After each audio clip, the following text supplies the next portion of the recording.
You're good. All right, thank you. Appreciate everybody being out today for our planning session, work session for March, to get ready for our April meeting. If you'll join us, please. Mr. Hutchins is going to lead us in our pledge and our invocation.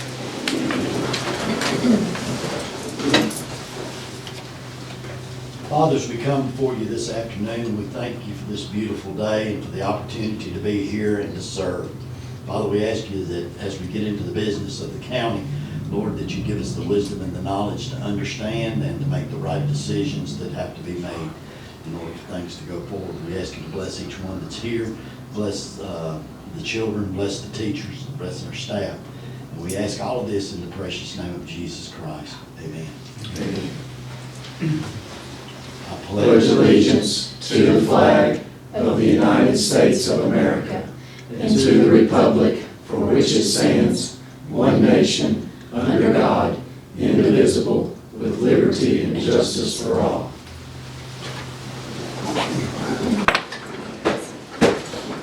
Thank you. All right, approval of the agenda. I'd ask for a motion that we approve the agenda as presented to each of us. Motion. Motion by Mr. Bledsoe, second by Mr. Hutchins. Any further discussion? All those in favor, please say aye. Aye.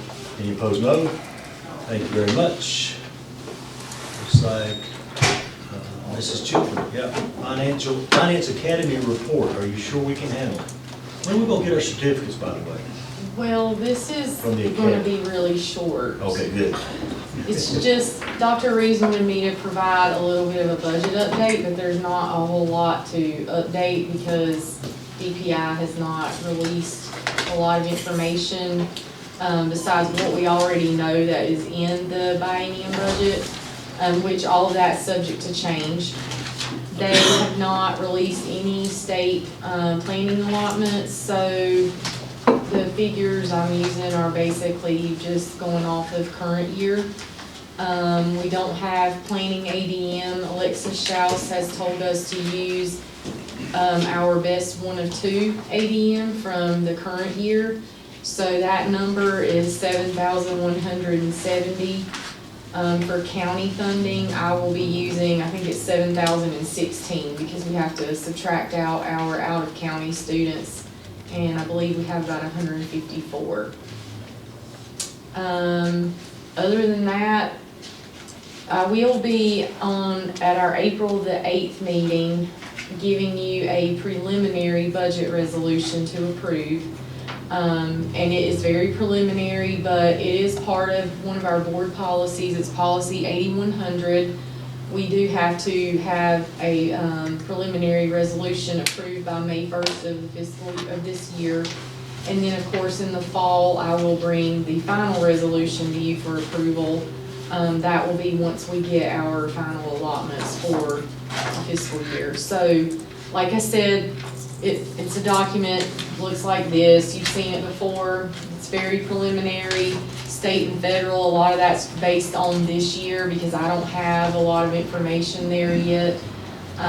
It's just one of those things, you know, I've made some tweaks, but we need it in place so that we can continue to operate. So that's. Did you say final? The final will be in the fall. So hopefully, since this isn't the first year of the biennium, they'll get us our information quicker. So the target date there would be at least by October, but if we don't get information from the state until later, it could be later. So at the end of June, when we meet and do our, That's just the final budget. that's the final amendments. budget, yeah, so we'll clean up for this year, Mhm. and then we won't know officially until we get the official numbers, like you said, okay. Yeah.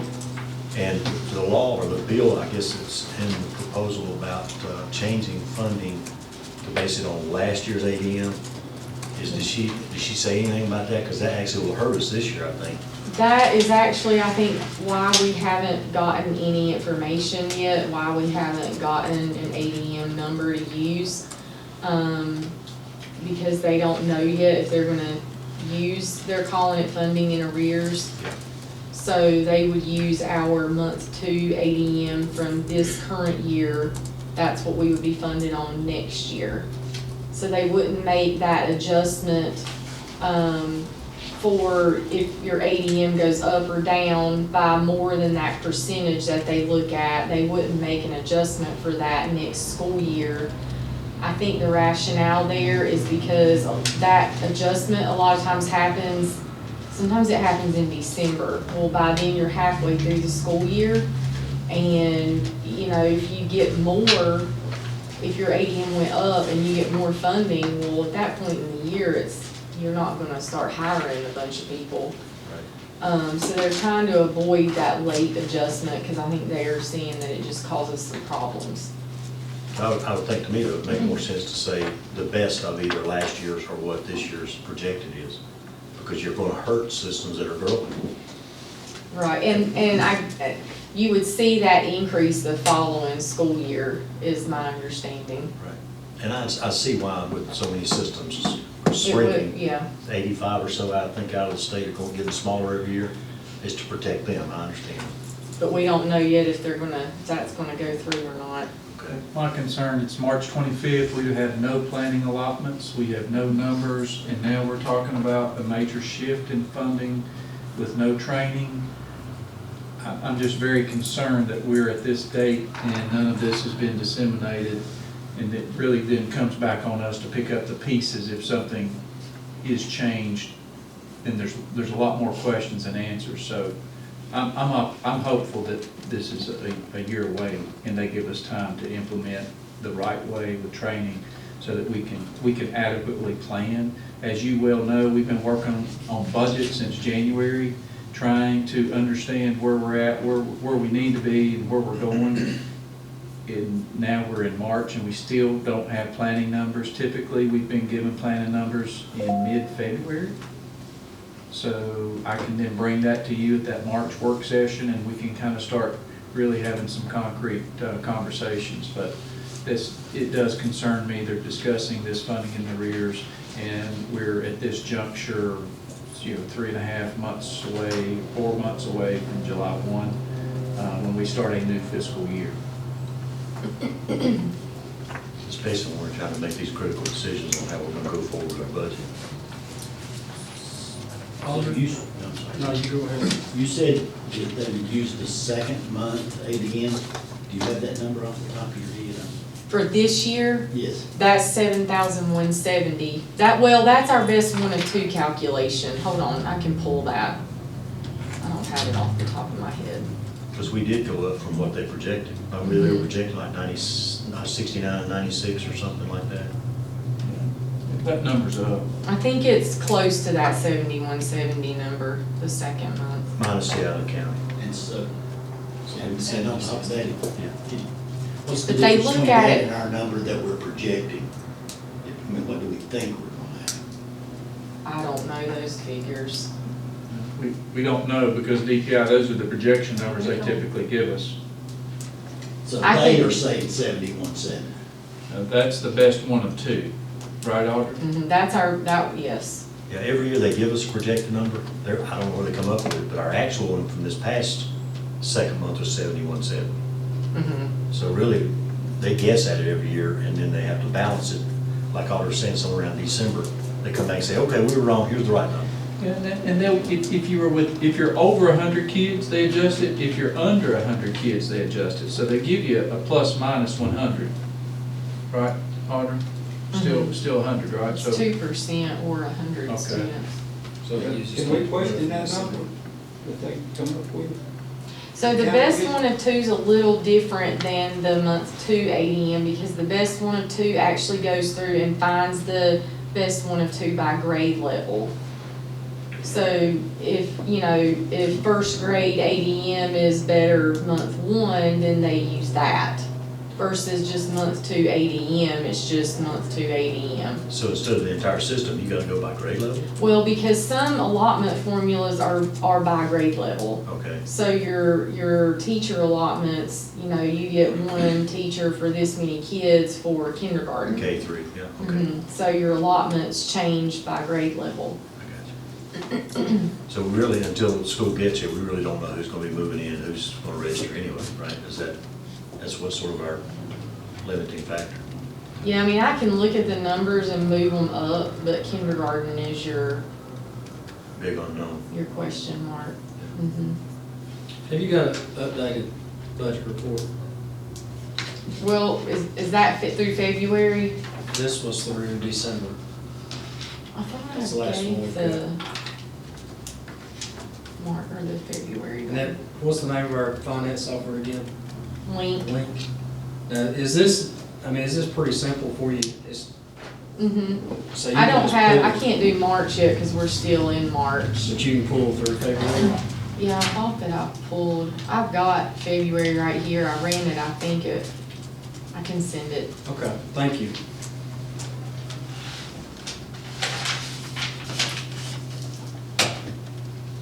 Oh, I forget the name of that. Link. Okay, any questions on the Finance Academy?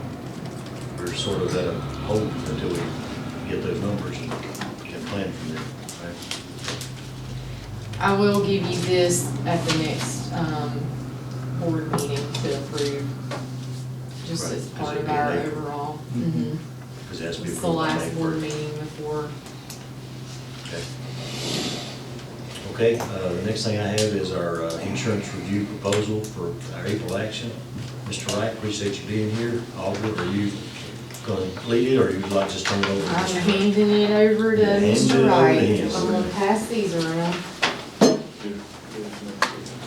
You're already 5 minutes ahead of schedule. We can- I remember this from 2 months ago when we said that, and it was an hour and a half behind at the end. So let's not jinx it, okay? That's right.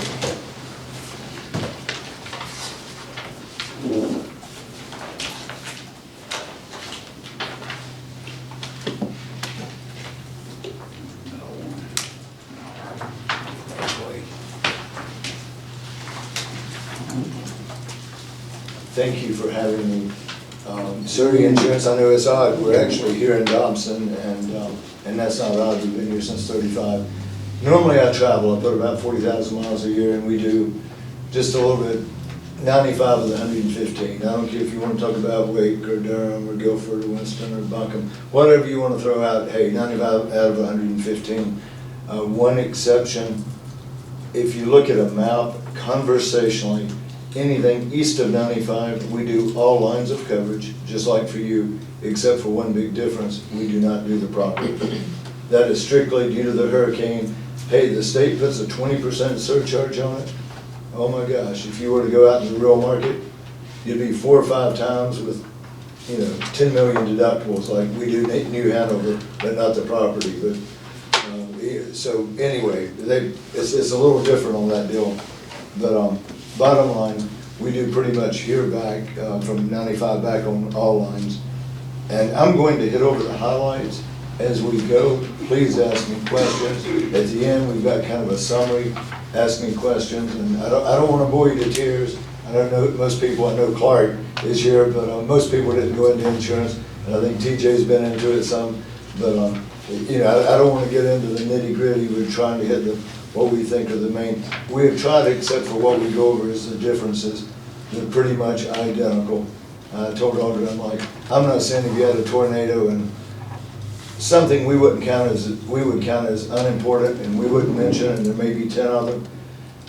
Okay, if you have a tornado and the school's gone, somebody gives 2,500 shrub and plant replacement, and the other gives 5,000.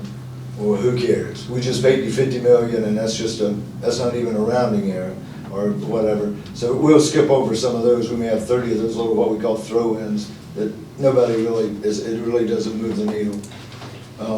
Your values on page 2. And I'm going to round off your here maybe instead of reading out the entire. You've got 411 million in values. You've got business income extra expense of 1 million. Of course, your coverage is on special form, including theft. You've got blanket buildings and property. That is actually very important and something that everybody wants to do. The state does not do that. If you go with me, I don't know what it is. I'm sure it's in here somewhere. It's 60 million on North Surrey. If a tornado or fire hits it, well, you're going to get 60 million. If it costs 130, we put it back at 130. And we insured Guilford for a long time, and I've asked them, and they had a building, and the state sent somebody out to do the, what do you call it, the insurance to value every year, which is really insanity. We had told them they had an insurance expert, actually used to be an insurance agent. They were there, they were a consultant. They tried to get everybody, okay, but hey, they were running 800,000, we were running 900,000 in premium back then.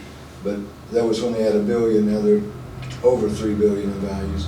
But bottom line, they had the high school fire, I think it was December of '06. Well, bottom line, we started insuring the property in '07. They had valued the building at $17 million. They had been on it for 40 years. This is what it's gonna cost to replace it. Well, once you get the square footage, it'd be like your home. They don't need to come out and see it again. Hey, we know it's brick, we know it's, you know, Formica countertops, granite, whatever it is, they've got it on.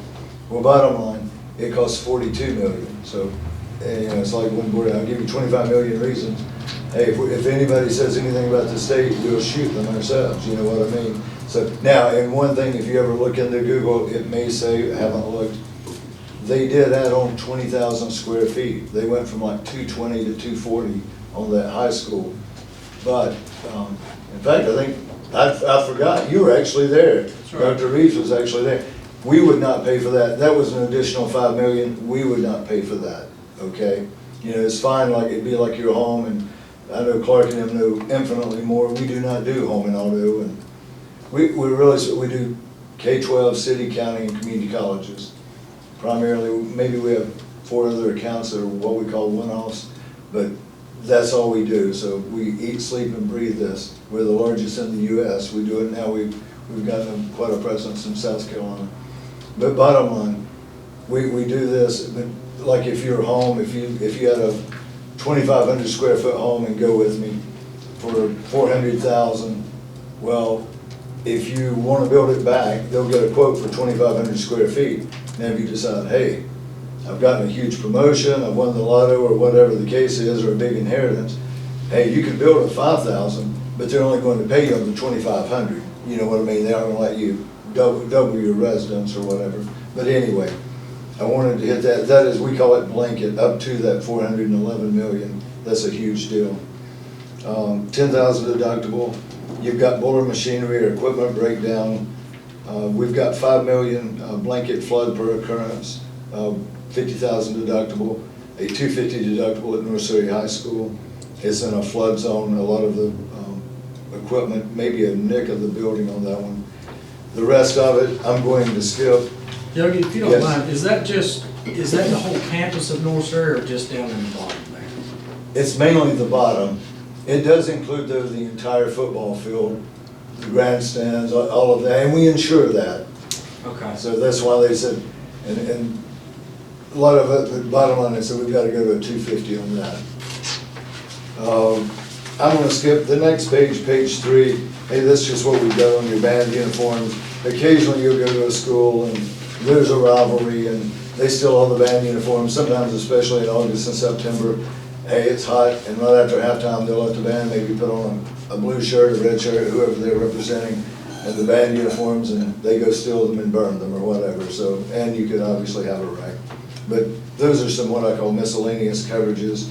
It says away from premises. Is that just something that can be moved on and off? Right. It's talking about movable. Exactly. And Audra and I have done this, and of course, for now probably 11 years counting Mount Airy. But musical instruments, that actually, you can get into you get into some schools, really huge in band, and they get, I want to call it like a Harley Davidson type trailer, and they're pulling it. They haven't, we just had one the other day. I think we lost about 380,000. It was a 4A, we had $500,000 on it, but you know, it's gone. But normally those aren't the, everybody can do this, and there's really not much difference. Page 4, the GPS units, that's just your, on all your buses. We've also got your hardware and software, and we've also got the scheduled property floater. We've got an Easy Go golf cart for 5,000. I'm assuming that's at a high school, carrying things back and forth on that deal. But any questions? Some of this is really, we'll get to the meat of it. This is more just what I call the boring stuff. Page 5, crime. you basically got 100,000 employee dishonesty, also money and securities if somebody robs you. We constantly get 3 or 4 robberies every year. It's always an in-county deal, and I'm not talking about here, but the person, the criminal is from in the county. They go to the big game, it's, you know, East Surrey and North Surrey or Mount Airy, and they'll hit it about 7:45 and they say $6 please, or whatever it is. And then they're like, no, I'll take your tackle box full of money, please, and they run. You know, about once a year, we actually get somebody really brave enough, they actually go into basketball, which you're in the gym, and they get the money and run. Now, to me, that's a lot braver. But they would, normally on the football, they'll wait till the SRO starts watching the game, and, or I know at that time, actually, that's a bad statement. It's your employee, I think, at that time. But they'll wait till he or she goes in to watch a game with a couple. Anything like a mysterious disappearance clause in that? Well, a school that says, you know, $2,500 missing this, but you can't really. Yeah. Where are we in a? Yes, there is, you're exactly Mysterious right. disappearance. Yeah, you are exactly right. Normally, there's a mysterious disappearance, which, and you really aren't into this next one, if you ever have an inventory shortage. But, you know, when I was underwriting in Philadelphia, we had a pickle manufacturer, and apparently every 8th load of sugar, they went and, all the guys that, we had a $12 million employee dishonesty where they were stealing the sugar. And they've been doing it for years, and they found out, and so, and of course, they couldn't pay it back. So in manufacturing, you can get into, my wife's best friend from college, her husband worked for, I'm just gonna say one of the US automakers in Detroit. And 1 out of every 100 that drove off the assembly line, they stole. And they were all in on it. He said, I'm gonna report it. They had a gun up to his throat in the bathroom, and he's like, I think it was time. He became a offshore crane operator in Texas, and that's where he met the bottom line. You get those things, you know what I mean? Like your very mysterious disappearance, and it's real money when you get into manufacturing. But liability, page 6, we show you what it's based on, but the main thing, you've got 1 million GL per occurrence with a 3 million aggregate, and this applies to each and every location. So you've got a lot of limits out there. It's got corporal punishment on there, and the board passed a policy some few years back. Corporal punishment's no longer. It cost about 200, and we've got some that don't, and maybe if it's a Guilford or something, maybe it's 2,000, just due to the number of students. In Mississippi, they're still paddling like, I was in school late 60s, graduated in 79 from Surrey Central, but they're paddling. We have had some, I think Wilkes had one about 10 years ago from West Virginia. Hey, I'm used to paddling, I'm 40 years old, they just pick up the kid and whack them, a few times, and that's the only reason it's on there. We're well aware nobody's doing it. That's fine, I didn't know what the premium was. It's around 200 for you, I could be off 100. But Aldridge said, well, for that, let's just leave it on. But there are 2 or 3 states that are really what I would call paddling like I imagine it was in the 60s. So that is strictly it. Maybe what we need. Maybe what we need. Well, Probably what we need, but we would all be broke. probably different. I agree. Still living. Still living. That's On it. the next agenda. Employee benefits liability, we only get about 1 claim. That's healthcare, and almost everybody, when I'm talking to the elders of the world, Yogi, it can't happen, we've got to triple check.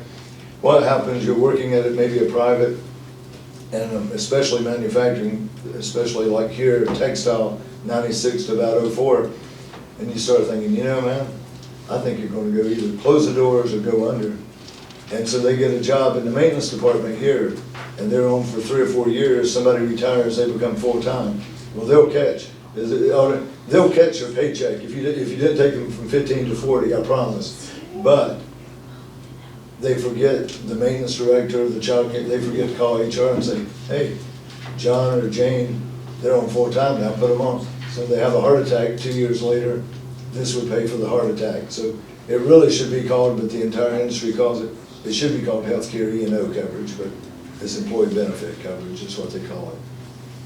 But abuse or molestation, this is the one that, honestly, eats our breakfast, lunch, and dinner. Is by far, you get these claims, and two, when they come, we just had one literally last week, 32 people. And we've had them here, Liberty had some, and and I know Mount Airy, they had one, but they were with numerous women or girls or whatever. And that's what there are huge amounts, and there are just tons of them. And I do want to say one thing, sometimes you'll get friends, and I don't care if they're high school, or doctor, attorney, it just doesn't matter. And they're like, man, the churches, and I go to church every Sunday, but the churches and schools, they really attract sex. And it's like, no, it's, if you want to have sex with a 15-year-old girl or guy, hey, they aren't at Surrey Insurance. We don't have 15-year-olds running around. You've got to come and be a teacher or something at the school. You've got to go to the YMCA. You've got to go to, I call it camps in the summer, and you've got to go to church, and maybe, this, but you get that. So that's the one that is that's a tough one, and I think it is literally everybody. That is 1 million each limit, 3 million aggregate.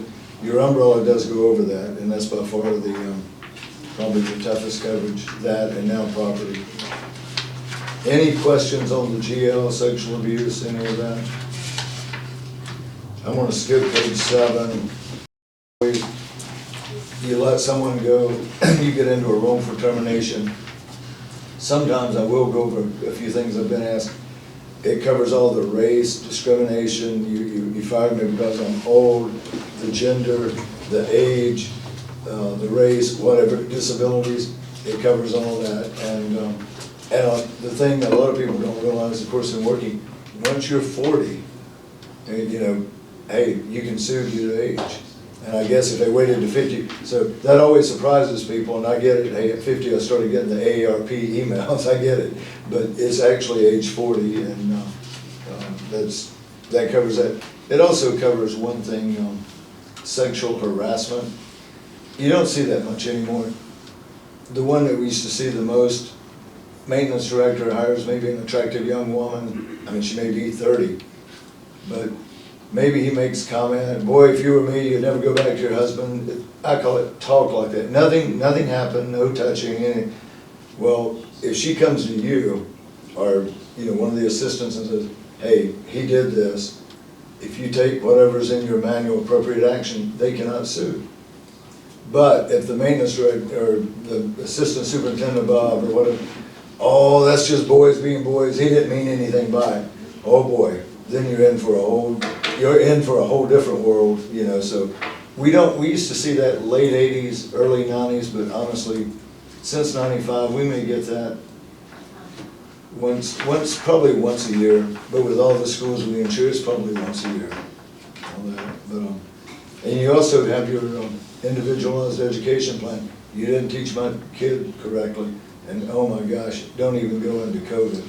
I mean, we had one school on the Outer Banks, and I promise you out there, they're small. I think we had 77 lawsuits.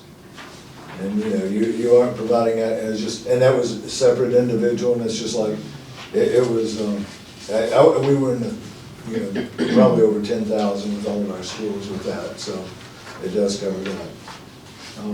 Any questions on that? Page 9, law enforcement. We realize that SROs are not your employees, but if you pay them directly when they're doing football, basketball, graduation, and board meetings, normally being very candid, board meetings, sometimes at there can get to be a fight, and hey, we can afford only one high school, and we need both, and but with COVID, we actually saw some real fights. Had one stabbing, between parents, and they had to bring in the law and separate them, and I felt for you guys. I mean, I don't know when, but by September of 21, if you wanted masks, half the parents were mad at you. If you didn't require masks, half the parents. I mean, you were in a no-win situation. You were ticking off about half the parents either way you went. So but law enforcement, it covers that mainly. You football, basketball. Automobile, you've got 1 million, I'm going to skip, 2000 model years, 2000 and newer, a 2,500 deductible. That is a change from the 1,000. And if you've got anything over 150,000, they're going to a 5,000 deductible if it costs over 150,000 new, which I think's your, maybe your tow truck, and then there's a coachman. So the comprehensive coverage is now $2,500. That is it, when it gets over 100,000. And that is just this year, and I call it, they can't get parts and things like that. We're seeing this in property, but we're seeing it a lot in auto, where they, especially when you're getting into vehicles, even if you drive regular vehicles, it's not as bad. I call it that we all drive personally, but when you're getting into buses and tow trucks and things like that. It doesn't, you're saying it doesn't apply to like these sedan, four-door sedan you're driving, just trucks, Correct, anything over 100,000. correct. Okay. So mainly that's only your activity buses, and then we have quite a few that they've taken over the garbage service. I mean, I'm talking about, they've got the waste management type, where you have the big green Dipsy dumpster outside the cab, where it takes the arms and throws it over. And those are, I think they're running now around 300, 275 to 325, depending on the options. So are we 500 comp and collision on our traditional passenger vehicles? No, you've always been to 1,000, and when I say that, for probably 15 or 20 years, always 1,000 and 1,000. But now it's it's 2,500, but it's 5,000 if you start going.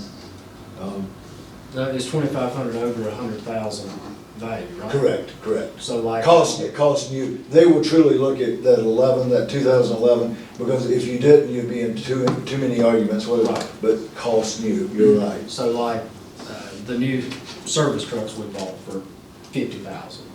Yeah, it's still What the deductible same, is that? the 1,000.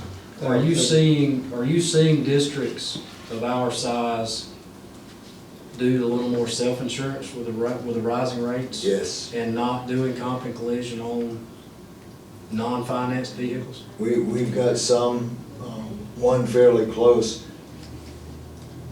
I wanna make sure, they carry comprehensive on all vehicles, but comprehensive is very cheap. That's like fire theft, glass breakage, and with these deductibles, 1,000, you're really out of the windshield deal.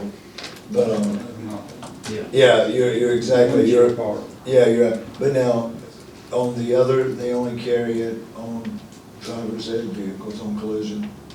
They truly self-insure. Because, and it's a low rate for your bus. If you look at it, I mean, it may be 500, but if you think about it, you got 70 kids on there. And let's just say you have 90 events, but hey, half are at home, but 45 events are away, and, Well, you have to think about it too, if a vehicle is stolen, the collision's not gonna go away, you've got to have comp. that's right, exactly. And in fact, when was it? I think it was Thursday, the days are starting to run together. I had to go to Miami to meet travelers for a national meeting this weekend. Thursday, it took me probably 8 hours to get home from Spartanburg. There was a bad wreck, 77 was closed in Charlotte, my navigation told me, and I had 3 other people with me. So we went 321 to Hickory and over 40. That road was closed before you got to Statesville, where of course you're dumping the interstate into it, bottom line. It turned out it was Stokes Board of Ed. Their bus was in an accident, it wasn't their fault, but that was, but you just, things like that happen. But like on our vehicles, the little Ford Taurus that's sitting at Surrey Central that I wouldn't give you $500 for, we're not carrying full coverage on vehicles like that. If it's 2,000 and newer, You, meaning a 2,000, if it's a 99, we aren't. Here's what we like to do. Personally, and we can do what we call split deductibles and not comp and collision. We can actually, we'll have some that's like, okay, let's cover 2010 activity buses, and maybe expensive tow trucks or garbage truck, anything expensive, like you've got that coachman or whatever, or the wrecker. But on what I call regular vehicles, pickups, cars, et cetera, let's only cover them for 7 or 8 years, so go with me, 17 forward, or Right. whatever, so 17 and we can do that too. Now, here's the kicker, and I know you and Clark have been in insurance, and Clark for a long, long time. The bad thing is, the computer's programmed, when you wreck that 2000 Camry, well, they knew you aren't gonna get much with it, so you aren't gonna get a lot of premium relief.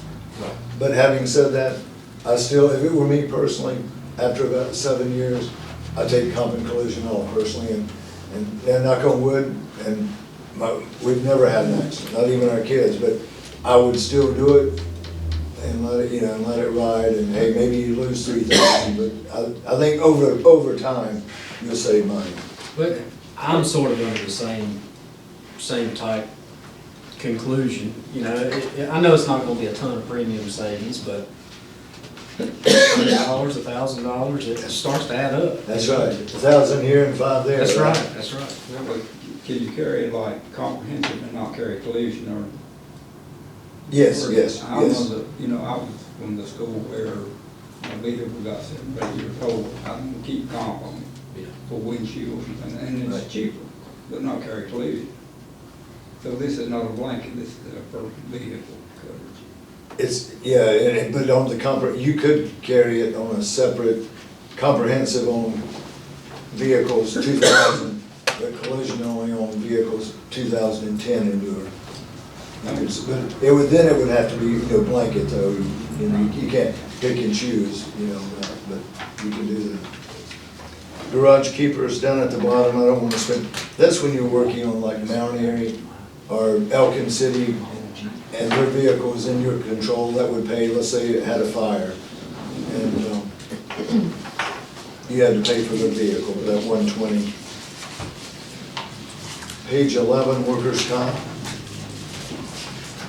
Audra, of course, when we started this, had no idea, so we ran it exactly for the expiring right now, the 20th. So your workers' comp mod is 1.36. In theory, they say if you're over 1, you're having more, the mod is done by the state, you're having more frequency per 100 of payroll than the normal school your size. Now, in real life, hey, we insure 95 and we insure a lot down in South Carolina. The average mod is 118, and I would say that that's a more in real life. I get it, there's theory in the books and then there's real life. I would say 118 is average, I know it is average. And I would say a 136, you're a little higher than average, meaning frequency, and that's the state doing that. The companies have no control over that. I just noticed the experience modifications can get a little higher each year. Yeah. Claims, is it, you see anything we could do that we need to do? We have 2 loss control engineers on our payroll, and then we have like Liberty or whoever. They come out, and it seems like you've always been it gets up to this, then you crack down, and I know Robert's been promoted, but what do you get? Director of maintenance, director of child nutrition, that's where we cover local and federal, not state. But we do cover, if a teacher's making 40 and 4,000 is local supplement, well, if the teacher has a 100,000 claim, we have 10% of her payroll, we'll have 10% of that loss. But bottom line, yeah, you're right. Normally and we see this, I would say this is probably true, 80% of it, they'll get a little more serious and then it'll start, trailing back down. Is there common calls that we're seeing? Normally in yours, mainly slip, trip, and fall and lifting. The vast, if you get into counting claims, you're gonna have more slip, trips, and falls. If you get in sometimes to dollar amounts, hey, somebody's lifting a 50-pound tire and they hurt their back and it's 400,000, and that will end up, when you look at the back claims over time, higher. But the slip, trip, and falls almost invariably lead. And then the child nutrition you're serving, and there's some water, somebody drops some grapes, some applesauce, and they slip and fall. I remember one specifically, you guys had I think the cafeteria manager was upset. We noticed one year, and I would say, this is probably 15 years ago, you normally had about 5 child nutrition claims. You had 13 by December at Copeland Elementary. And we're like, what is going on? Well, we put in a new floor and they were tired, they couldn't get the grease up. They wanted the best floor, the slickest, best, easiest to get through. Well, I will never forget it. I went over there, which I rarely get involved in, Los Angeles. Randy said, you've got to come over here and see this. I went over there, just standing on a dry floor, you could almost fall down. I mean, you felt almost like you were entering an ice rink, you know what I mean? I've been ice skating twice, but I'm like, so you guys that summer redid it. We got you some shoes they call them safe school shoes, or safe shoes, excuse me, and they're for schools and restaurants. And that, I think you only had 3 from January 1st on, and then you guys redid the floor.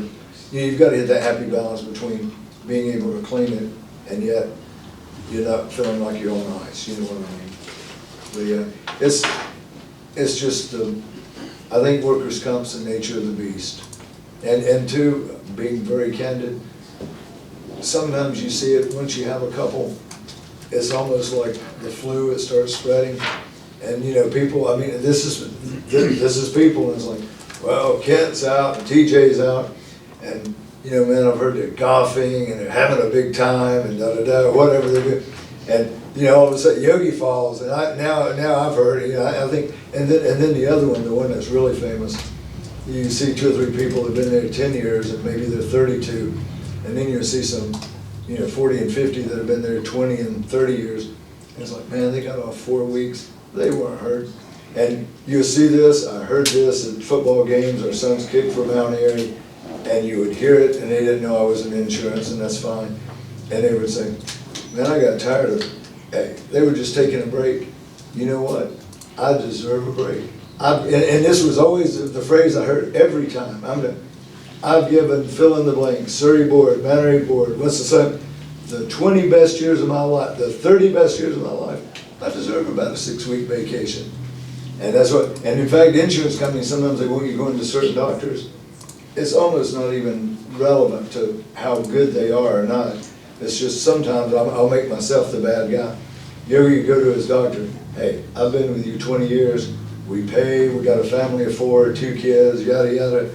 And all of a sudden you're like, look, doc, if you can't write me out, I'm gonna go find another doctor, and we're all gonna go to him. Well, you know, maybe your knee is sprained a little bit, and I can write you out for 6 weeks. I thought we twist their arm a little bit, you know what I mean? And that happens and all the time, so you see that. Umbrella, page 12. Think of this as floating over a lot of the things. Now, it doesn't float over property or crime, but it goes over all your general liability, sexual abuse, employee benefits, automobile liability, and workers' comp. If somebody decides to forego the workers' comp benefits and sue you, that's like beyond rare, like probably 1 in 10 million claims, maybe. But this provides, so if you had an auto accident, and let's just say 15 kids are dead, and I like to use one where you do run out. The court gives them $1 million per person. Your auto pays $1 million, your umbrella comes in and pays $6 million. So I'm gonna call that net. Bottom line, you've got $7 million on that auto claim. Then after that, if the court awarded 15, well then 8, you know, Dr. Reeves and Aldrin, and you guys have got to come and maybe go to the county to get money, but I like to use one. Now, hey, if it's $5 million, you're good. You know what I mean? Is that average for our size, 6 million over? I would say probably right on 5. I would say, so you're just all over it. You know, we have seen in our bigger districts, we used to have 10, and most are at 5 now, just because, I mean, you can read it. We've got some big districts, we've never had a year we don't have a sexual abuse claim. And the one that really, I call it, just screwed the world up, we do all the large school districts, probably the top 40, except for MEC. Well, they go in, they take I think it's a $3 million deductible on everything, not property, but on everything else. But they go in with the county of MEC and the city of Charlotte. So you've got real police there, and it's very difficult to find somebody that wants real police, real, you know, schools and sexual abuse. But that's why they take a $3 million, and they had I think a $3 million umbrella. It was public news. This was in, I may be off a year, but May of 21. They actually called us, they called the Liberty, they called the EMC attorney, and it wasn't any worse than the normal sexual abuse. Hey, they've been having sex with the kid for 4 years, okay, so whatever, I mean, we see it all the time, I guess you just become more, I don't like to watch the news, I will tell you that, it's just depressing, it's like, oh, okay, here comes another claim. But,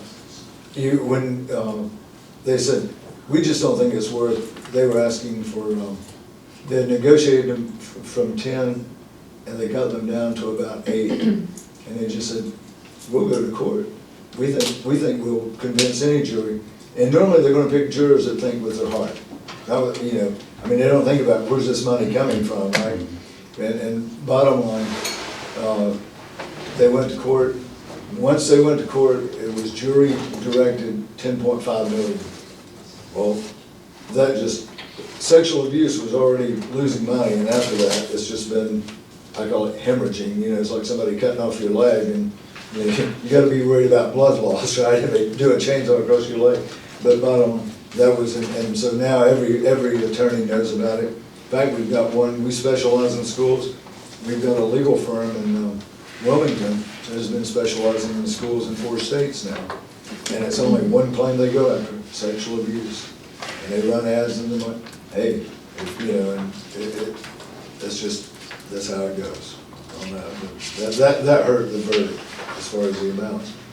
Page 13, accident policies, they pay without regard to fault. And this is just for your health occupations and job internship, job shadowing, and also volunteers that come read your kids. Active shooter, there've been a lot more shootings. This is National Union, which was probably better known as AIG. Probably would recommend going with having the limit at about the same price. They have doubled the limit, they've started losing money, and obviously it's just more and more shootings on that deal. But that's still a minor deal. I promise you, you're gonna have your GL and umbrella if you have a shooting, will be involved, you know what I mean. Page 15 is something that is very technical. You guys did the MFA, the multi-factor authentication, where if you're signing in somewhere and you get that little 6-digit number on your phone, that you guys did that, and they won't even release quotes to 5-1. But bottom line, I don't know who, Ace American, we've had you with Tokyo Marine, which guess what, it's out of touch. There are only about 5 companies that want to do public entity on the cyber. So in 2020 and 2021, there were about 55 companies. So a lot just said we're out. I will say one thing on a personal note, I would do the MFA if you have money in an account. It has cut our claims down 65%. So now maybe, hey, if you got a $500, that's it, well, whatever, but you know, that it really does a lot. They're gonna have to work to really get into your account if you do the MFA. Do you think we need the cyber liability if we've got the MFA? Yeah, we were having about 48 claims, now we're having about 15. You know. Our district. No. All of our We have schools. claims? Out of about Yeah. We had 1 in 2020. Yeah. And I guess we'd taken the insurance out a year or 2 before that claim. And I We think get a discount since we're doing the yes. multi-factor. And I want to, and being very candid, if you don't do it, they won't insure you, just flat out. That's just, it's almost like saying, if we quit drinking, you know what I mean? If you're drinking, they aren't going to insure you for any love or money, so to speak. Okay, to the fun part here. We show you on the premium comparison. You can look down through all of this, but the first subtotal is the one that's really the most important. The current 773, 634, Liberty 809, 366, and EMC 734, 121. The other, I will tell you, a flood policy, that's through the NFIP. EMC will cover it, except they're going up to $250,000. Crime, that's with Travelers, finance officer bond, all the others with other companies, and they're all in general miscellaneous. But Utica, we went to, on the property, we went to AIG, we went to Zurich, and we went to Affiliated, which all, and Affiliated only writes property. they will give you ballpark quotes. And no, one was triple, most were about 2 to 2.25 times. And affiliated's like, they aren't sprinklered, and we want to put on a $1 deductible base limit, $1 million deductible. We don't put the big ones that are way out there, okay, hey, you can close your books, we've got something a lot better.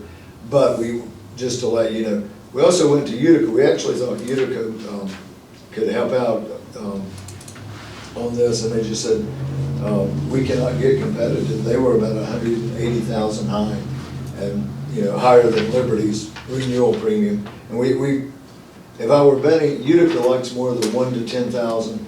EMC likes really more 1 to 30,000, but I thought Utica would really go, they're just like, hey, it's competitively priced and we can't touch it. EMC, they're both rated A. They both probably will have our schools very close to 50-50.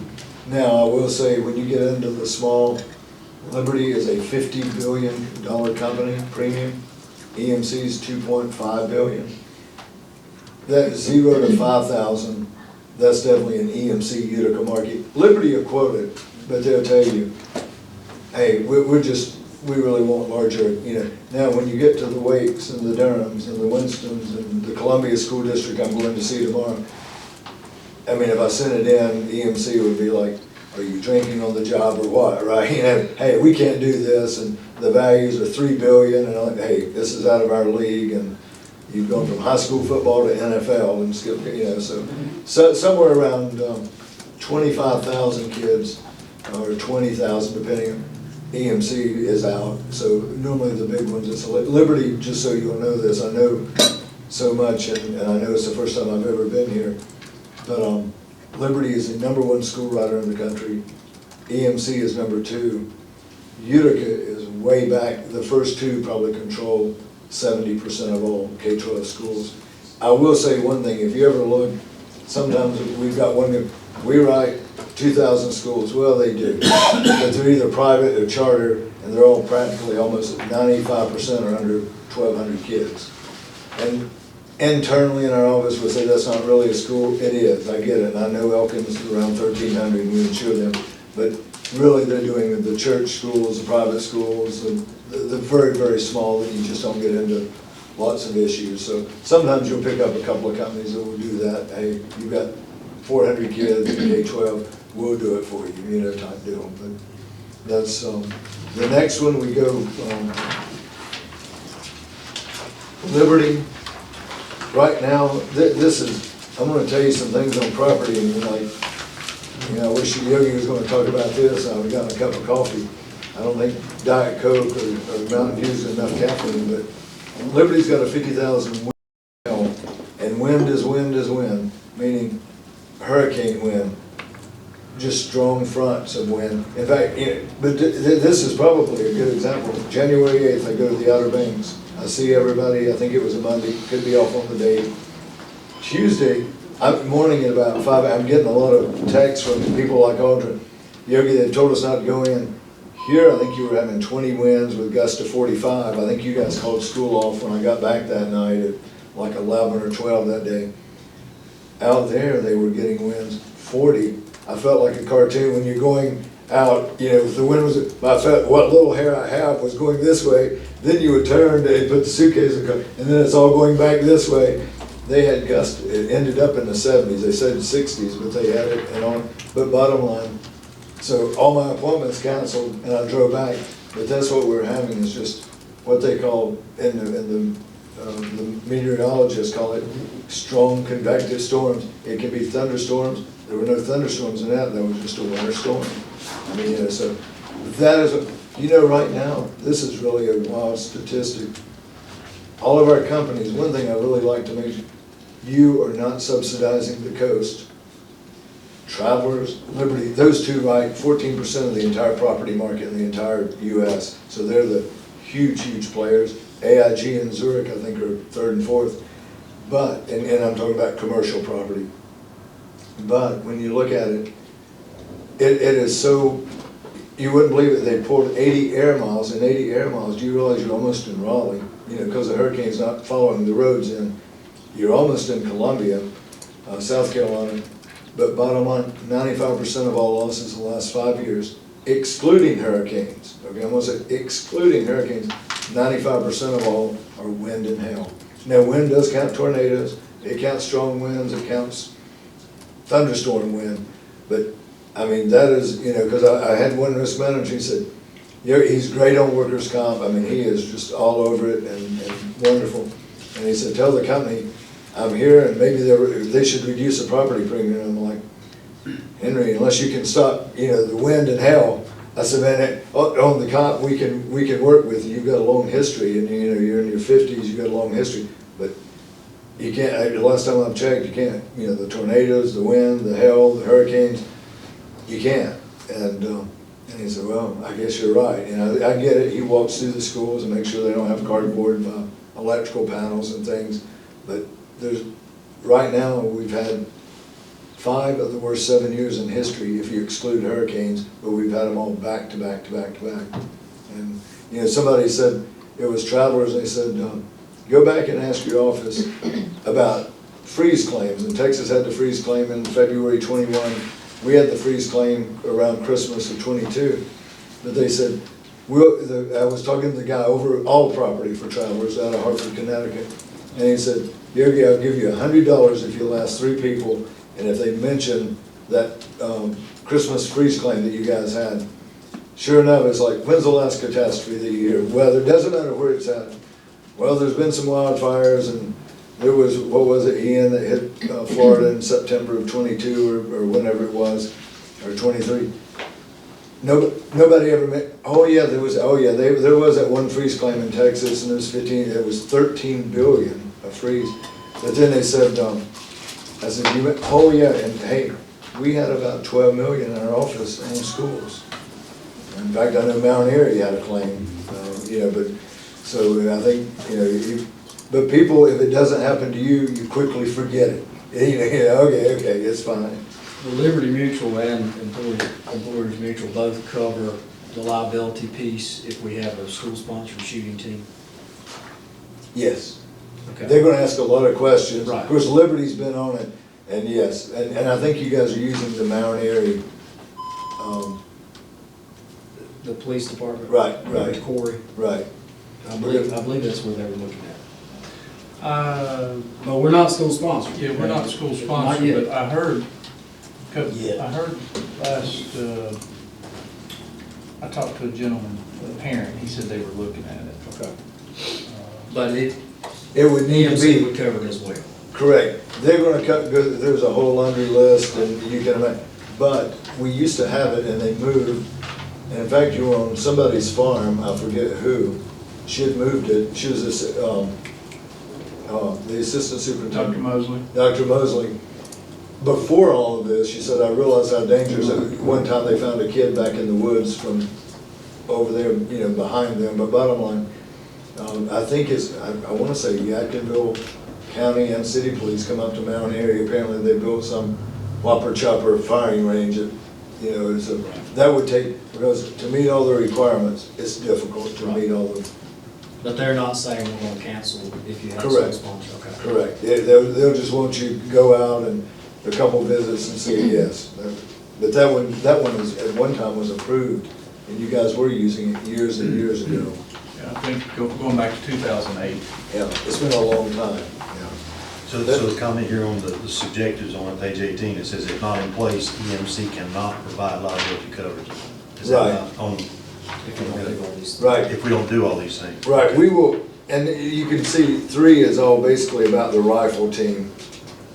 You know, you can just, and they will actually have a loss control engineer that comes out and believe me, they look at that, you know, and they look, but that's something, and we'll be sending all this to Audra, and she'll send it out, and just like she normally does, if they have other questions, she'll send it to the person over Aldo. If it's property, maybe director of maintenance or Robert, who, you know, and we'll try and get all this back by May, just conversationally, May 1st. We'll probably send it, if you tell me you wanna go with EMC, we'll probably be sending it out tomorrow morning to Aldo, and she'll be dispersing it. And we'll be asking for it back. And I haven't looked at it, hey, May 1st, it may be a Sunday, but you know what I'm saying. Right. And it says this is not a bindable quote by EMC. What are the chances that the quote changes? I would say it's probably 99% that you can, that it won't change, you know, that'll be fine. Yeah, that's, yeah, normally they just do that. I personally want to go with EMC, just as me personally. I would like to look at us self-insuring some more on 7 years or older vehicles, personally, to reduce some costs. Maybe keep comp on it, you know, but all the light passenger vehicles, not our school buses or anything like that. Okay. Trucks, cars. And like I said, it may only save a few $1,000s, but pennies make dollars eventually. At page 17, we did have a note at the bottom, as vehicles added or deleted after January 1st. Right. Because you gotta freeze it. In fact, we actually had bad luck. I think we had Audra's quote when she did this at Mount Airy back in early November.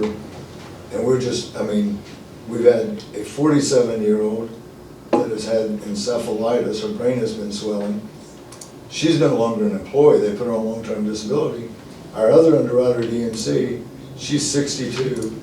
Her mother died in late October, her sister died unexpectedly in mid-December. So and it's just like, well, Jan's, you know, so we very unusual. We just had some bad luck, and she's the only one in the family left now. Her father was dead, and that, so she had to take care of everything. So we really wanted to get this thing to you a month earlier. I apologize. It's just been some. And who expects the 47-year-old?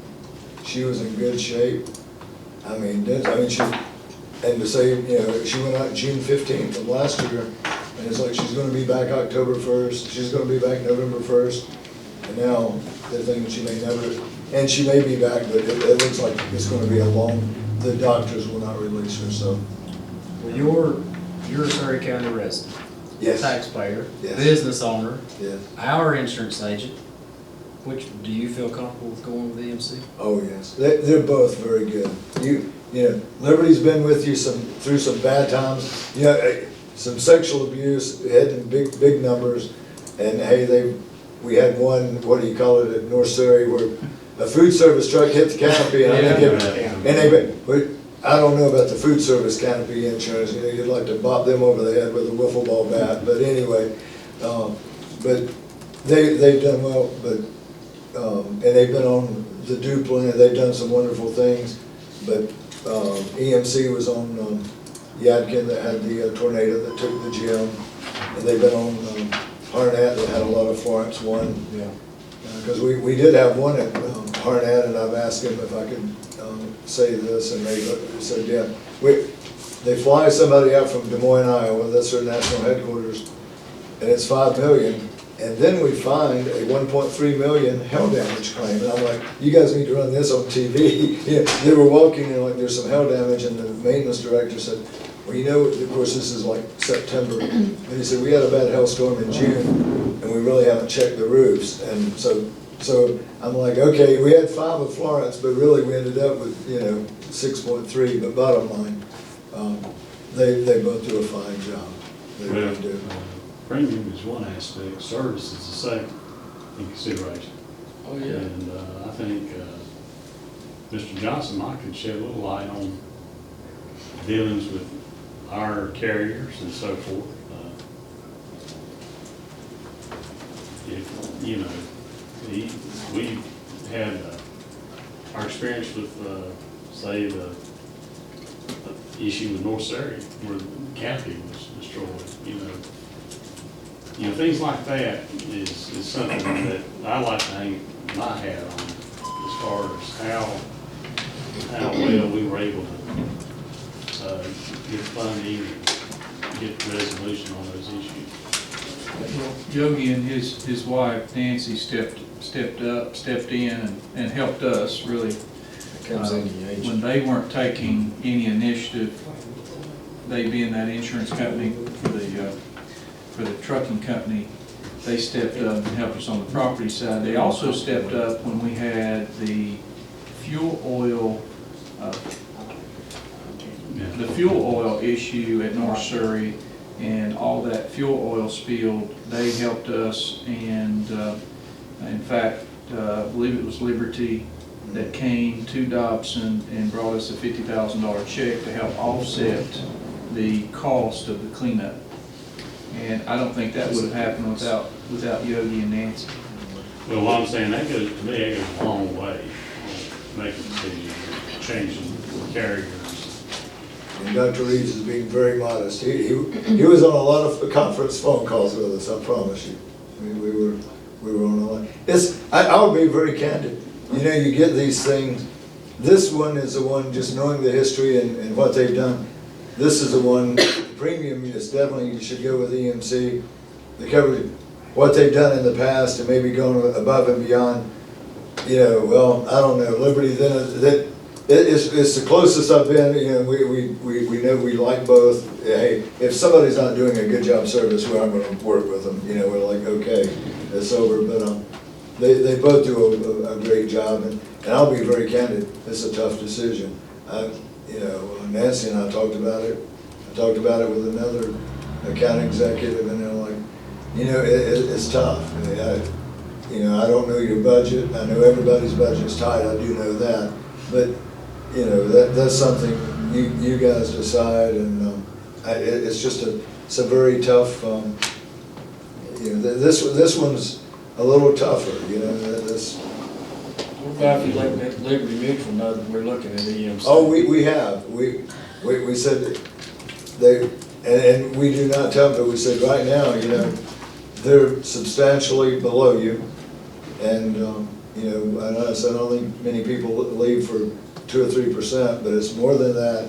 Can you sharpen your pencil? They did get a concession, but they said, Yogi, and I mean, well, no, we only do a few things, but I know the Doug Manwaring from Boston called on this account he's overall public entity for Liberty for the entire U.S., over $3 billion in premium, and personally we know him, and just like I know the Travelers people, and he said, Yogi, we really want that account, but he said, it's to the point right now in property, I would be fired if we did anything else. And he said, it's really, you know, he said, we're all dying on property. And, you know, Travelers, I was down there, these on the property, these are the conversations.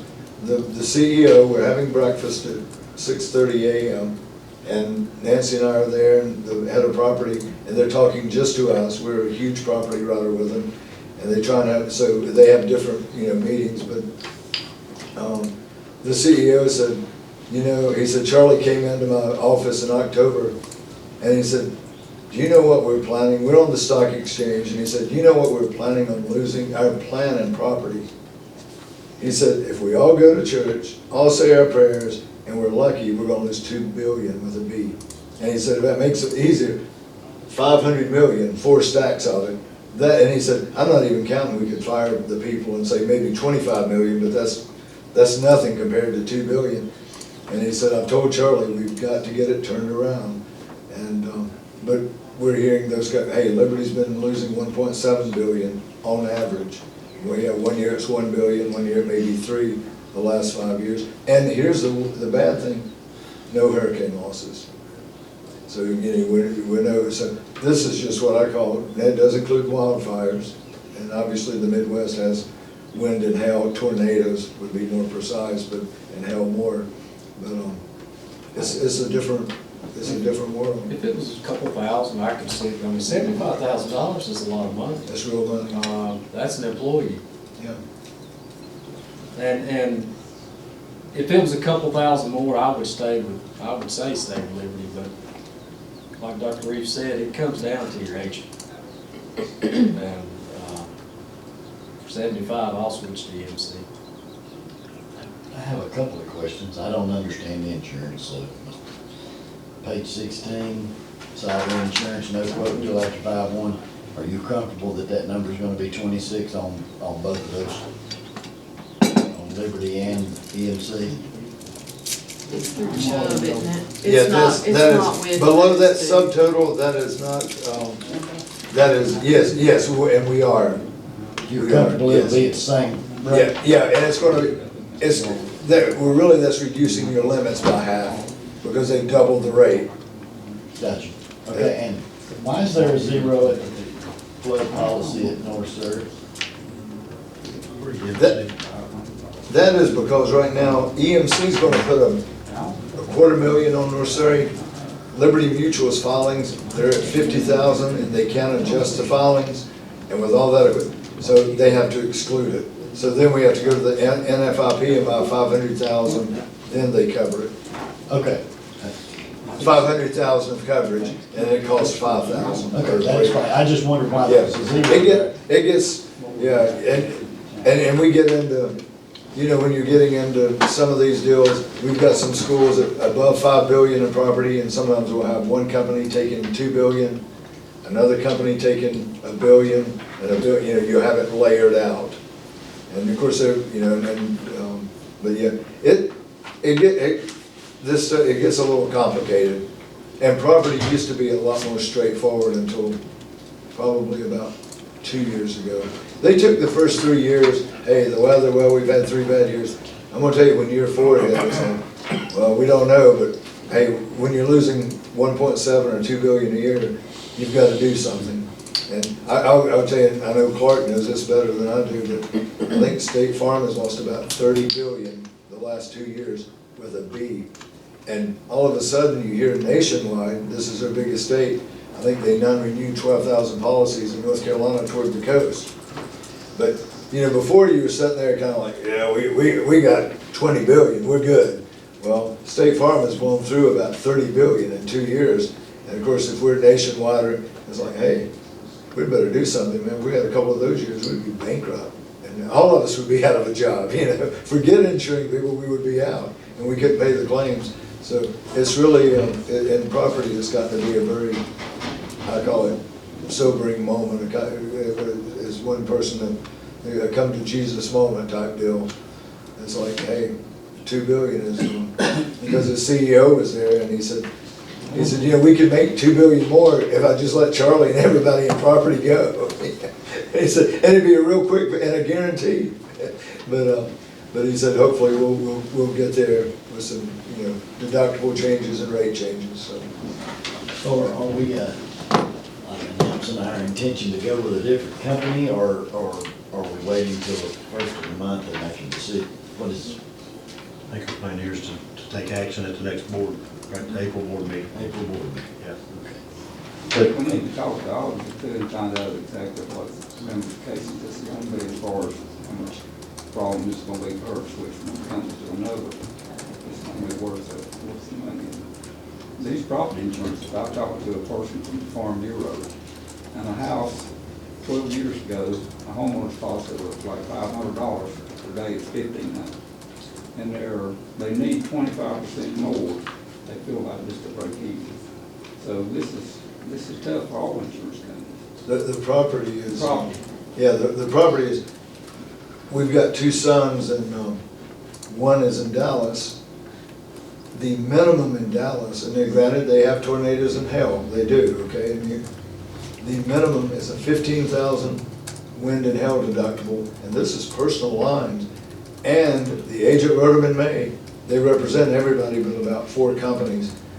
And they wrote them in May, and they sent it, they said, it's going to 25, we feel it could be 20, but we think 25, and it doesn't matter. And they actually represent, I think, Allstate and Nationwide also down there as an independent agent. Bottom line, he just got a letter in the mail, and it will be 25, and this is an individual, you know, personal. And, you know, when he told me that, I was like, and it really tells you where commercial property may be when you've got these kind of, almost $500 million in values, you know, but, and that's everybody, it's not just him, he hasn't submitted a claim or anything like that. Just, you know. These commercial companies buy reinsurance like personal insurance companies.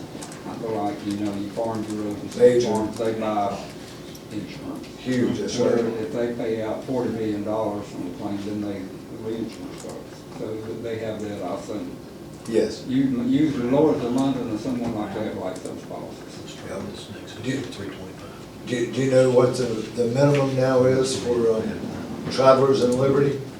Their minimum, the reinsurers won't insure until they pay the first 2.5 billion. So, and they're off the coast, again, they're off the coast. So It is really, and we had EMC that used to take the first 10 million 7 years ago, then it went to 20, then it went to 40. This 1-1, they take the first 80 million of each and every loss. But you take these houses on the coast, you know, most of the people living there, they can't afford to pay the insurance they should be paying. So they put it in the reinsurance, and then all insurance companies have to That's right. take part of the losses. I think there may be a day, we've all known people that have moved to the coast, retired, they bought a second home, whatever. But I think the day is coming soon to where, unless you're really, really wealthy, you're not gonna be able to afford the deductibles on that. And it's a, So bottom line is, the premiums we're looking at here, we know we're gonna have to add cyber insurance. It's not included in this. correct. And we know we're gonna have to add any vehicles that we've, for example, our 3 vans that we've bought since January 1st, gonna have to be added to this. So anything we've traded out or bought a new, sold an old. Correct. We'll have to add that, okay. Correct.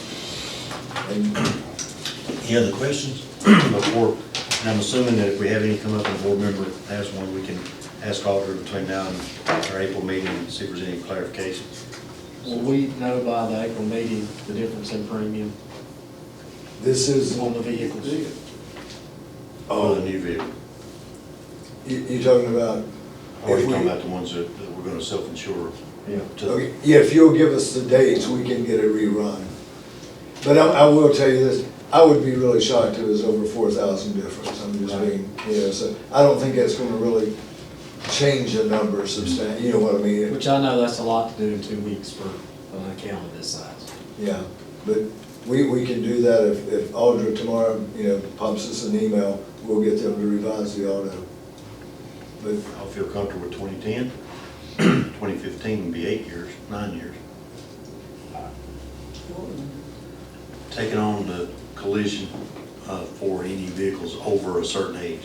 Keeping the comprehensive, right, but getting rid of. well, you can keep the comprehensive, whatever you want. I've got a question. What, I haven't asked this in a while, in probably 10 years. What are you putting on your maintenance vehicles? Probably 15,000 a year? We got a couple 400,000 miles on it. Probably 15 to 20, but we're leasing, well, we have, is it 3 new lease Yeah, but vehicles? one of them, Majority of them we own. If you get 100,000, I don't know if that's in 7 or 8 years, you may could do the, hey, only 17 or 18 and newer on the, what I call regular vehicles. But here's what I wanted, now I don't have as good a feeling on the activity buses, because again, there may be 90 events, but again, half are at home. How many miles is the average activity bus driven a year? I'm just trying to get to, okay, before they get to 150,000 miles or whatever, how many years do you have them, you know what I mean, and back into that? I'd have to ask our transportation director, I'd probably guess somewhere between 10 and 15,000. That's what I would guess, because I do know too, when you get into the playoffs like football or basketball, normally they want to get a charter bus if it's much out of the county. I mean, I know Mount Airy, the football, they went and played Lexington, I was a little surprised, charter bus, you know what I mean? And I don't know what that is, 60 miles roughly. Our policy is what, over a 2-hour ride, that we would charter one. We don't have that boundary tax money. And, Well- and Yogi, one problem we run into is they typically will take the best bus and drive it all the time, and then we've got 2 that may not be getting driven as much. So it may be one bus that's getting a few more miles. We try to spread that out. Spread it out. But, maybe one's a little larger. They all now have AC, so that helps. That helps. When they're more comfortable. Well, we can, if Audrey tells us, we can revise the auto, but I don't think it will change, That's fine. 2 or 3, but that, I do want to get started and get them up here.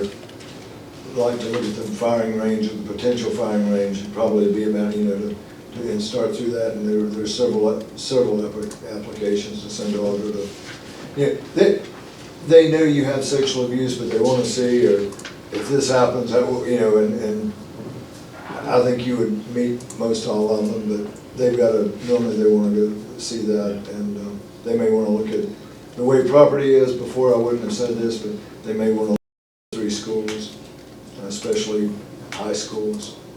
you know. So Yogi, and this will be this will be a substantial amount of work for Audra and her team, just to get all the information.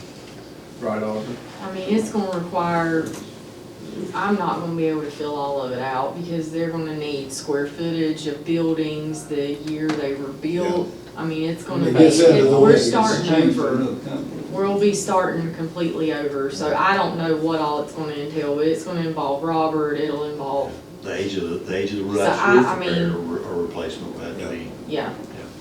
But you Yeah. can farm that out to the people to help you do those things. I mean, I don't know what all it's gonna take, but yes, I mean, I don't know the answers to all that. The biggest two, the buildings over 25 years, they'll be asking, and maybe it's fine, but the four things, plumbing, electrical, roof, and HVAC. And honestly, on that, if you get toward 40 or 50 years, they're really more concerned about the plumbing, and then they're always concerned about the roof. Liberty has really come out, they're taking a different tack. Hey, maybe we're not gonna raise the rates as much on property, but they have just said, and I've talked, he said, Yogi has come down from on top, and he said, we aren't gonna get in the roof maintenance business anymore. And he said, if the roof, go with me, is 20 years old, I've never even heard this term in my life. In commercial, we're going ACV, so go with me, if it's a $4 million to redo a high school roof, if it's 15 years old, they'll replace it, or younger. But if it's age 16, okay, it was gonna die out in 20 years, so 3/4 we aren't paying for it. Then we'll apply the deductible on top of that. So you're probably only gonna get, you know, Travelers and EMC, they think the customer probably wants, well, maybe they want another, 12% more rate, and let's just keep it replacement. I don't know which one's, I can't tell you, but for the first time ever they've done that. We've never even had to talk about that. But yeah, they will definitely get in the weeds. That's what, if you guys let us know, we'd love to know if you think you're going with EMC in the next week. We'll get it so Audra can get it out and get to working on it, and then maybe they can get up here by, go with me, May 10th, and things will go smoothly right into the renewal. Well, I personally appreciate you doing this and going over with us. I mean, because this is a major expense for our school system, and I appreciate all of it. Hey, this is what we do. This is what we do, and so, Do you know how much, what percentage y'all have on the light in North Carolina? 95 and well, we do 95 of the 115.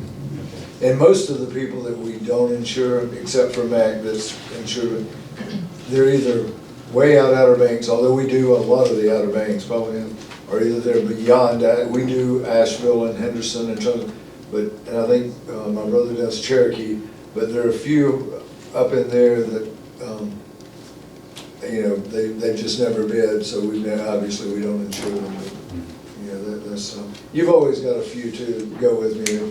Hey, they're insured by their brother, and somehow their families continued in, and they haven't been in 50 years, and so, hey, they're still there. And they're like, and we know them, and they're like, we'll go to the North Carolina School Board, like where Audra goes down in Greensboro in February, and they're like, Yogi, one time I actually had this happen, I drove a long way, and she said, you know what?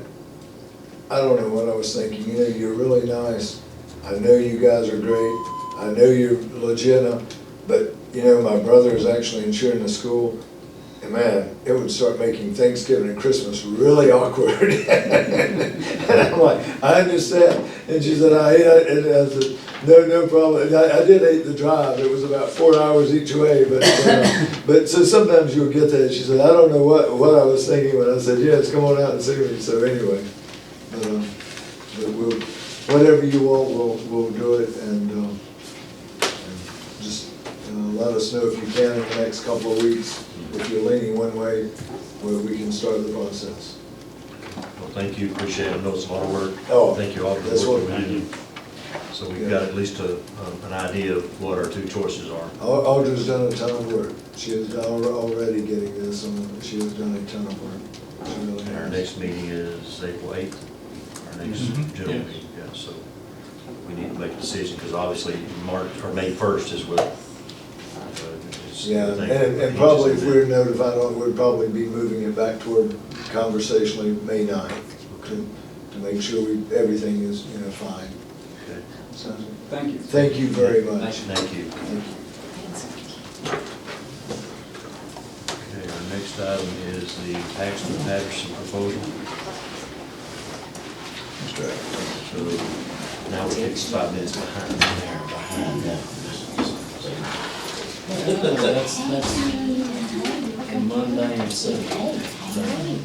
It's a large expense. Well, Mundane is Good to see you. It's a large expense. So you got the next two, Neil? The next two, yes. Okay. So we're gonna talk about Paxton Patterson proposal. Okay, well, good evening, board members. Ms. Wilmuth and I, and Dr. Danley are here today. We would like to present a proposal to you that we add what are known as career and college-ready labs into our middle schools. These are, the company is Paxton Patterson.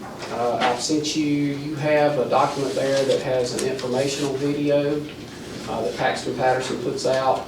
The video's good. Us three have actually been and seen it in person. We visited a middle school in Catawba County, then what do you think, late January? Yes. Somewhere in that area. You'll see there the quote for each school. But I would say in these classes, Ms. Wilmuth teaches exploring careers decisions, and that's in our middle schools. Their job is to expose our students to lots and lots of different careers and pathways and give them tastes of different things so that they might figure out what they want to do or what they don't want to do or what just drives their interest. The challenge has always been our resources and things to make it real, and I think Ms. Wilmuth would agree with that. When we went into this, into the classroom in Catawba County, these labs were set up all around over 2 different rooms, and you might walk by a student who was finishing sheetrock. The next student might be installing doorknobs. The next student might be working on welding. We saw a student drawing blood out of an arm. Fake blood, fake Fake arm. blood out of a fake arm. Let me clarify that. We also saw, there's a welding module. Hospitality. Hospitality, there's culinary arts, but you saw very much students working on lots of different things. Now, these labs are designed to be about 5 days, and then the student would go to something else, and the teacher was very much a facilitator. Ms. Wilmuth, I'd love for you to talk about, because this is more real to you than it is anybody, because you teach the course, what you saw that day and how this excites you about what it could bring to your program in Central Middle School. What I noticed mostly is that the kids were totally into it. There was no goofing off. There was no, pulling out their phones or getting on something on their computers they shouldn't be on. So they do have laptops, each of them does, but they're also at the workstation. So there's basically 2 people per workstation, and they're totally engrossed in it. And it was just like, it was busy. It was just, it was crazy, mind-boggling, really, that everything that was going on in this little area. So I think, and I talked to a lot of the students, and in the beginning, they're all doing, watching videos, and they also have to write a paper at the end, which the teacher, does have to grade that or whatever, get feedback. So it is much more of a experiment, I guess I would say, versus a sit down, read and write kind of class. It is up, you're active, you're moving, you're doing things. And there's no better way to experiment with careers rather than doing the task at hand. So I find it's hard right now to make it interesting. What I'm teaching, I try, but sometimes you can only make, certain things come to life when you're limited. So, and I think this would totally expose them to so many different things. I think it would be fabulous, and we would truly appreciate it. It And I think the kids would truly appreciate it. would be 6 through 8 or just 7th graders, I'm sorry. 6 to 8. 6 through 8. Yes. So with the exception of Meadowview, you would basically, this will be a portion of your class, you're already teaching exploring careers. And in Meadowview, we will implement exploring careers. We're gonna and do they'll become. STEM-focused careers. Okay, okay. That's Gotcha. why the Meadowview quote's a little different than Yes, the other, it's different. to fit the STEM vision there.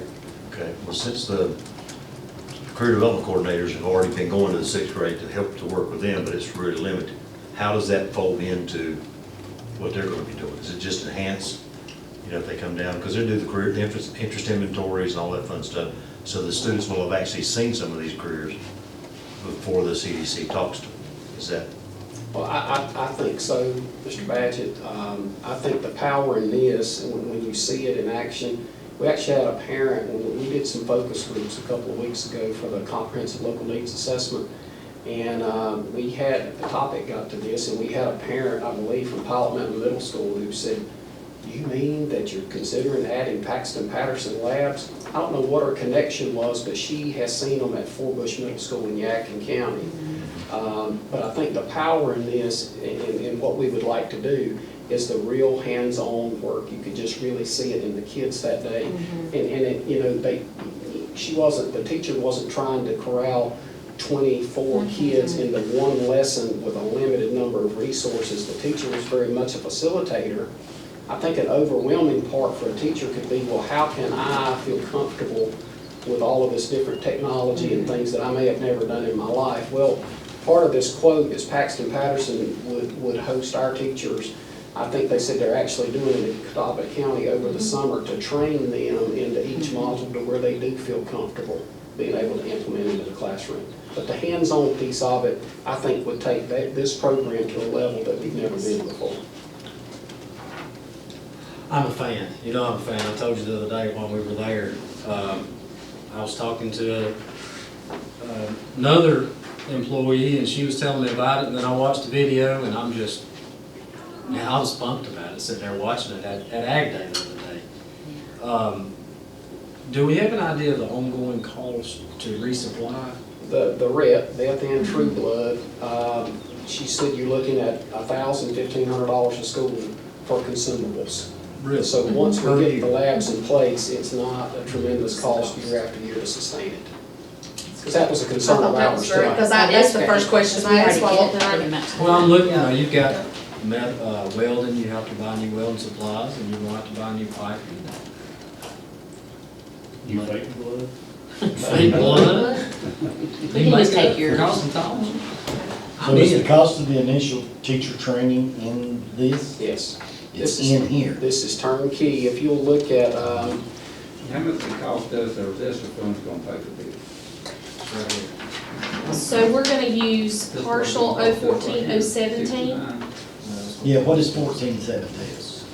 Those are, 014, PRC 014, that is state CTE money.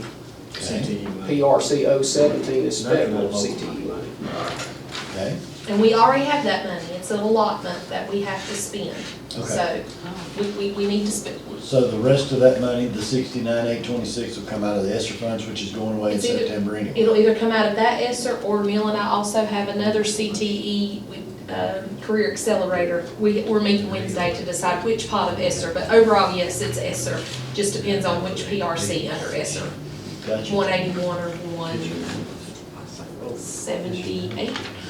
So, I'm a competition guy, and this is one quote from Paxton Patterson, and I'm assuming there is no other. yeah, there's a sole source letter. Nobody, they're the only provider of this. Okay. I make a motion, we accept it, and if y'all think it's unanimous and you want to move now, that we don't wait till the April meeting, that we roll over the time. I'm second. 30. Okay, we have a motion and a second, and I think that is our policy, that is, if it is unanimous, we can prove it at the first meeting that it's brought up. Any further discussion? just may not retire after all. You gotta It'll stay. be too fun. Can you come around over here and do that? Well, you know, I've been in your classroom and talked to you students, so you know I support it, so. That's awesome. That's Any- awesome. any Thank other you, discussion? guys. All right, all those in favor, please say aye. Aye. Any opposed, no. Thank There you. you go. Thank y'all for bringing And that. please, the only condition is you invite us down there, and we're gonna use his arm as the fake arm to see if we can do the weld. Okay. I'll do the welding one. I'm hoping they'll have like prosthetics and I'll get 2 new fingers. Ooh, thank you very much. We can't wait to Thank see you, guys. Thank you. Sorry, Miss Glad you Oh, went. it's okay. Thank you very much. Get to track practice. Oh, I'm not coaching. Oh, you're not coaching, I'm no? on vacation. Okay. All right, CTA lab replacement quotes. Okay, so the next document that you have there, this is just a typical expense for us each year. Our technology department, they keep us on a rotation to make sure that our equipment stays updated. And where we have labs, whether it be our Adobe program or Project Lead the Way or our business labs, you can see this year the labs that we need to replace, and some of them just need monitors, some of them need the machine and the monitor. You can see the North Surrey Adobe lab, the North Surrey PLTW lab, the same 2 labs at Surrey Central High School. Lucas's department did secure us 3 quotes. One of those was outrageous compared to the other 2, but upon their recommendation, the CDW quote, they felt very confident in the equipment from there, and they were also the lowest bidder, so we would ask that you approve the quote from CDW for us to replace those machines out in some of our CTE labs. I'll make a motion. Second. Okay, we have a motion. It's on the agenda for the April meeting, but again, if we're doing a unanimous, then, all right, so the only question I've got is we typically do about 4 a year? Is that what we're doing It's rotation typically for? around that, Okay. and when David Brown was here, we had a rotation that went out 6 or 7 years. Tim and Lucas are reworking that just to make sure that we're never replacing a machine that doesn't need to be replaced yet. So if the machines are in good working order, then we're gonna make sure we keep them in there and that we're not just spending money just to spend money. Right. And we really have, I mean, when I was in North, when I started there, we had like 3 or 4 computer labs. Yeah. Now I think it's down to 1 or 2. Yeah. So each school has really gotten smaller. All right, any other questions? Well, it's funded?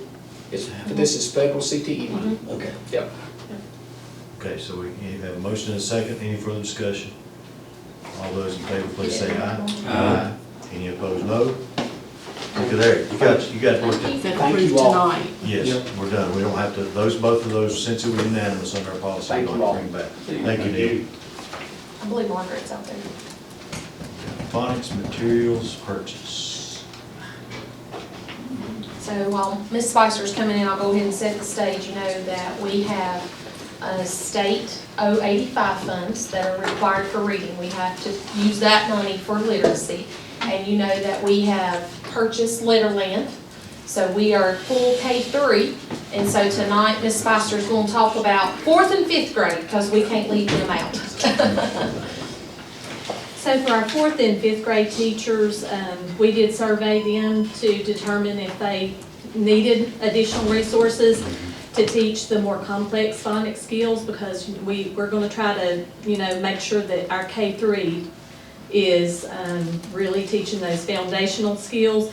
But where we go beyond that, and we do not have a resource that is systematic to teach those more complex phonics skills with multi-syllable words, morphology, looking at word meaning, prefixes, suffixes. So tonight we are asking to purchase 95 phonics. We already work with this company for our Tier 3 intervention, which is 95 RAP or Hill RAP, you may have heard of before. So this would be a purchase for each teacher to have a set of materials of 95 phonics. And it's for that grade level, so 4th grade teachers would have a 4th grade kit, 5th grade teachers would have a 5th grade kit. There are also student materials that go with that, because with each lesson for each week, there's a passage that's a nonfiction text, and so the students would have that in a book as well as some of the word work things they would need. So again, as Dr. Danley said, this would be a purchase with our 085 funds that support literacy and letters implementation. Is this the same company that has the other first or K-3? It is not the same company. We use this company we've worked with for a few years. We use them for a Tier 3 intervention that our reading specialists use. So we've used this company for a while. They actually acquired the Hill Rap Reading Intervention. So we have worked with them in the Does past. the company we use for K-3 offer 4 or 5?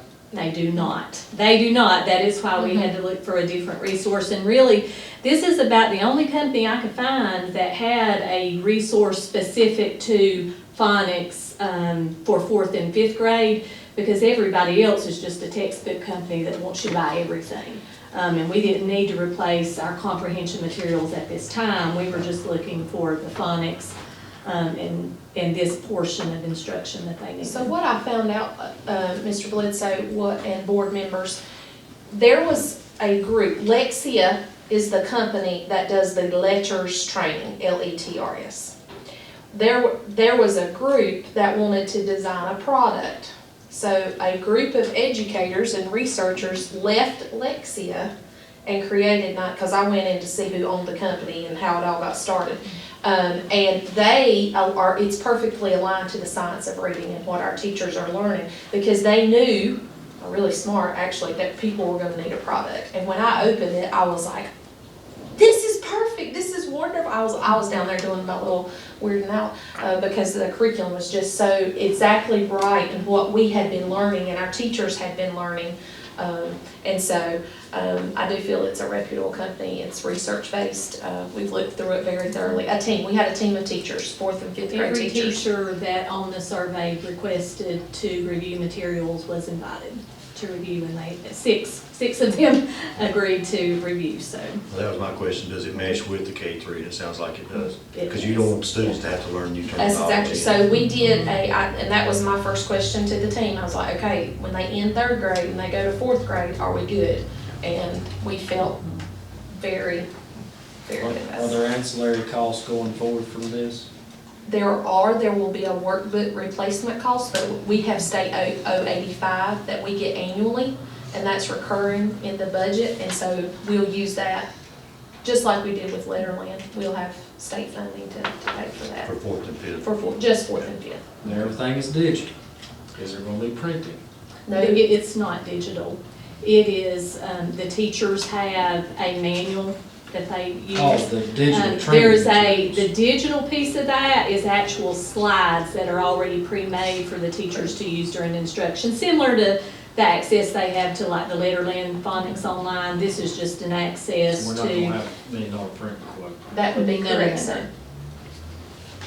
Well, one of the concerns I had reading through it is 55% of our students say that what we have now is not fully what they need. And then at 70% of them said, yes, we need additional resources. And 80% of the teachers said, we'd like to see additional resources. And then 65% said, no, we're not going to help you with it. So how does that, said they were not willing to be a part of the district team to analyze current pacing, review new resources, and work to make needed adjustments. How are we going to make that work? We need teachers represented on this group.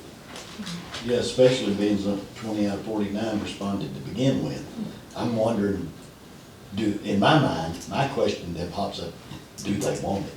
Well, it says Why they do want they? it. It says up here, 80% of them say we need it. Well, yeah, but you only got 20 responses out of 49, that's what I'm saying. 40% of the, Well, all Yeah. 6 of the teachers were very positive that we worked with, and, you have to also go back and consider, when you look at that 49, not all 49 of those teachers actually teach the ELA phonics portion. So we have teachers in most schools in 5th grade who are, one teacher teaches the math, one teaches the ELA.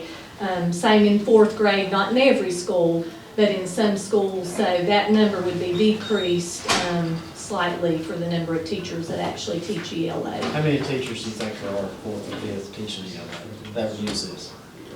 Total. Oh, we put it in the quote. Yeah, it would We be. included it in there. But it looks like we got, 24, well, See, and we ordered that for every teacher, and I'll explain why we did that.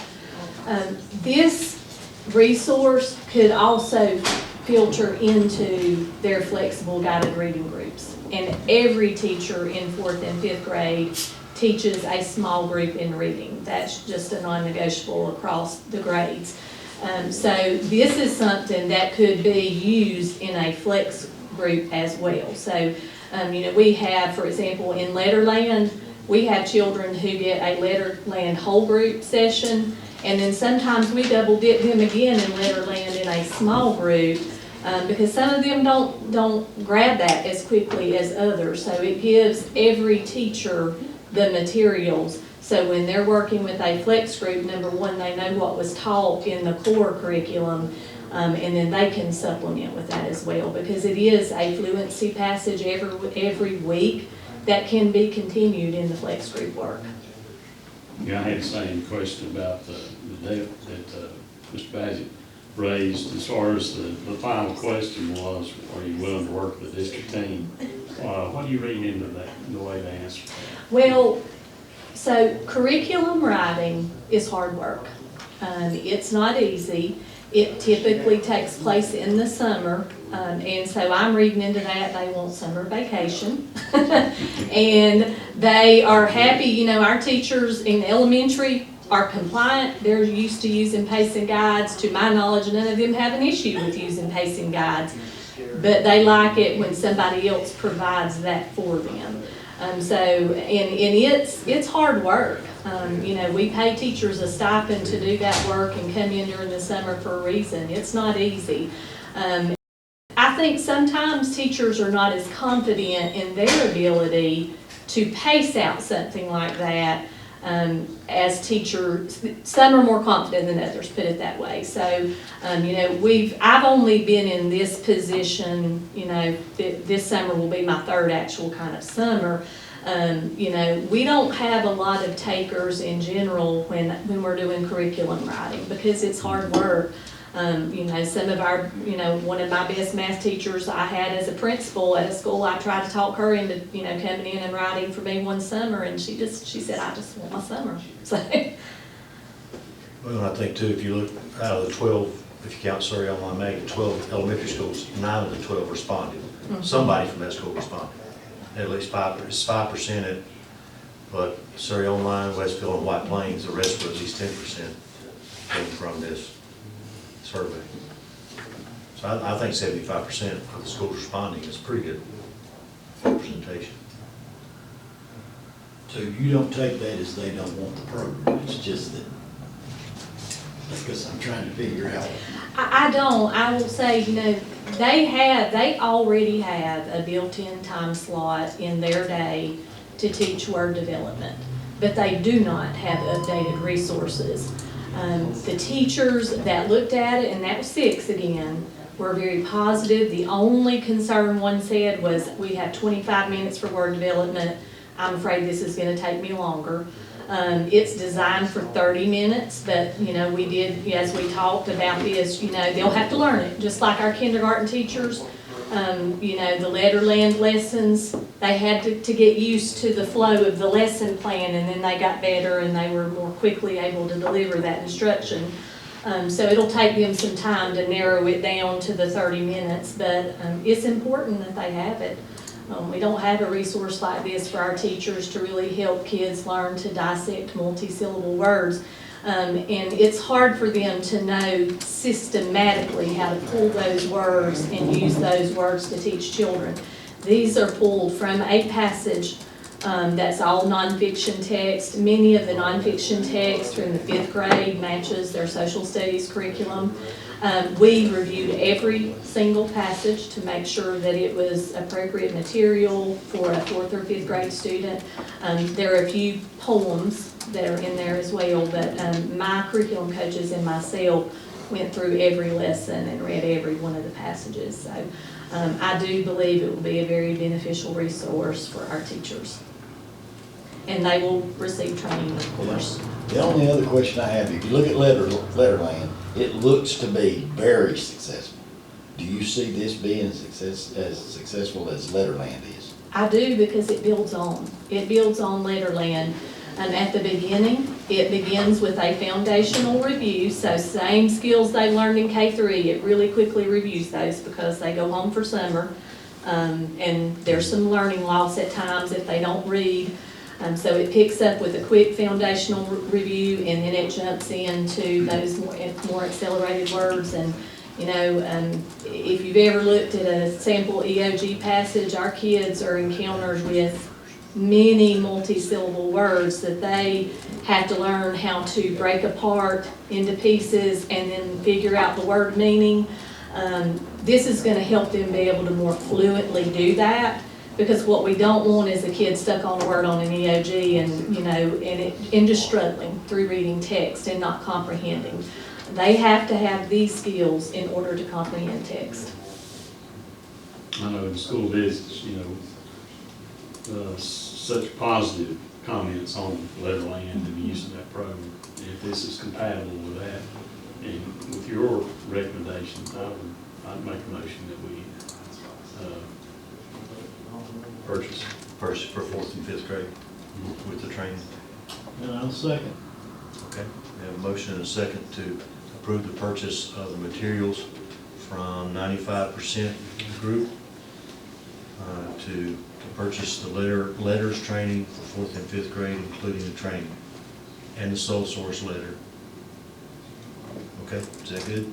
All right, any further discussion? All those in favor say aye. Aye. Any opposed, no? It's unanimous. That too. Thank you. Thank you, Ms. Foster. Yeah, thank you. Yeah. Thank you, Ms. Yeah, Foster. go ahead and do it now, so we won't need to put that on the April agenda. Got it? Okay. You got everybody's name on there, right? Doug? I have Mr. Whitaker and Mr. Hutchins. Yep. Thank you. All right, server core, Ms. Lucas, update purchase. Maybe take a few minutes for cutting that egg. Yeah, it ought to be. We'll get through it, I'll quick. So I can get my PFW. One tonight, I got one too. Please join us, absolutely. Y'all ready to move on with some server core discussion? All right, well, you got this, so here's the proposal. All I need you guys to say aye, and then we're good. Where's the funds coming from? For, ESSER 180. That's what Alder would like to use. Yeah. So, So you don't need any extra local money to do it. Not at this point. We're spending just, I mean, a small, like a few $100s to get some components for our switches to kind of open up the pipes into these servers where we're doing critical services and stuff like that. But we've already got quotes on And this those. is absolutely necessary. Oh, yeah. So all of our critical systems are running on this. I make a motion, we move forward. Yeah. So are we approving Tiber Creek? Tiber Creek, yeah, Tiber Creek is Which is the one. they were lowest, and by far, these are the guys that we want to work with. They're known statewide, great reputation. They came up and visited us a couple times, looked through ran some analytics stuff to look at our current setup and. Let me modify my. Yeah, There we go, that's. yeah. I make a motion, we move forward with Tiber Creek, and if it's unanimous, move forward with it now. If we're using all ESSER funds and no additional local funding is needed, there's not ancillary costs from this moving forward. I'd make that motion. Okay. And I'll second. Okay, motion by Mr. Bledsoe, second by Mr. Hutchins. And this is just continuing what you've been doing over the last few years. Just tightening up, patching holes. Yeah. And when you're saying open up the pipe, we actually might have some pipes like this, but when you get into the new service. Yeah, and what I mean by that is as critical systems are running, we run virtual machines on this one big box. Yeah. And as it's communicating and running stuff, we just want to make sure that we're utilizing that Choke it pipeline. down. Yeah. Now, I will be clear that there will be some increased cost when we renew our Microsoft licensing, because they charge you based off of the number of cores, computer cores that you use. So we'll see an uptick in that pricing, but we're up to negotiate that coming up. I actually meet with them this week. So going from a dual core to a quad core. So it would be like an increase. So we're going from 32 cores to 96, I think is the number. Yeah, but they have formulas and stuff that they work all that out, so we'll figure that out when we get to that. So when you did it, that we did the tour, you took me to that server. Yeah. Is that where you was talking about? That's where that Yeah, would, dates? that's where it would go, yes. Yeah. He didn't sound. Oh, sorry. Oh, by the way, publicly, thank you for that. You're welcome. Okay, I see, your software license is not included in the price. Right, right. Okay, I Yeah. got you. Yeah, we renew that contract with usually with a reseller through Microsoft, every year. And that covers our Windows and then we also do our server. And the licenses. total's $82,763.40. That is correct. Okay. Yep. Minus whatever the cost will be for the software. Yeah, that'll be sometime, again, that's future. That'll actually probably be next fiscal year or sometime really close to that fiscal year. But no matter what we had, we were still gonna have to. You have to do it then, yeah. Okay. And I don't seem like I'm just easy peasy spending money. I did my research before that, so that's why. Yeah. Okay, we have. This motion would, and a second. Prudence Day would assist you in moving that along. Oh, yeah, yeah, it's got, everything we're running on right now is, we're on borrowed time. I want to say something for her. So, yeah, that one, that's the other question, is if you get it, any idea how long it's gonna take to get it?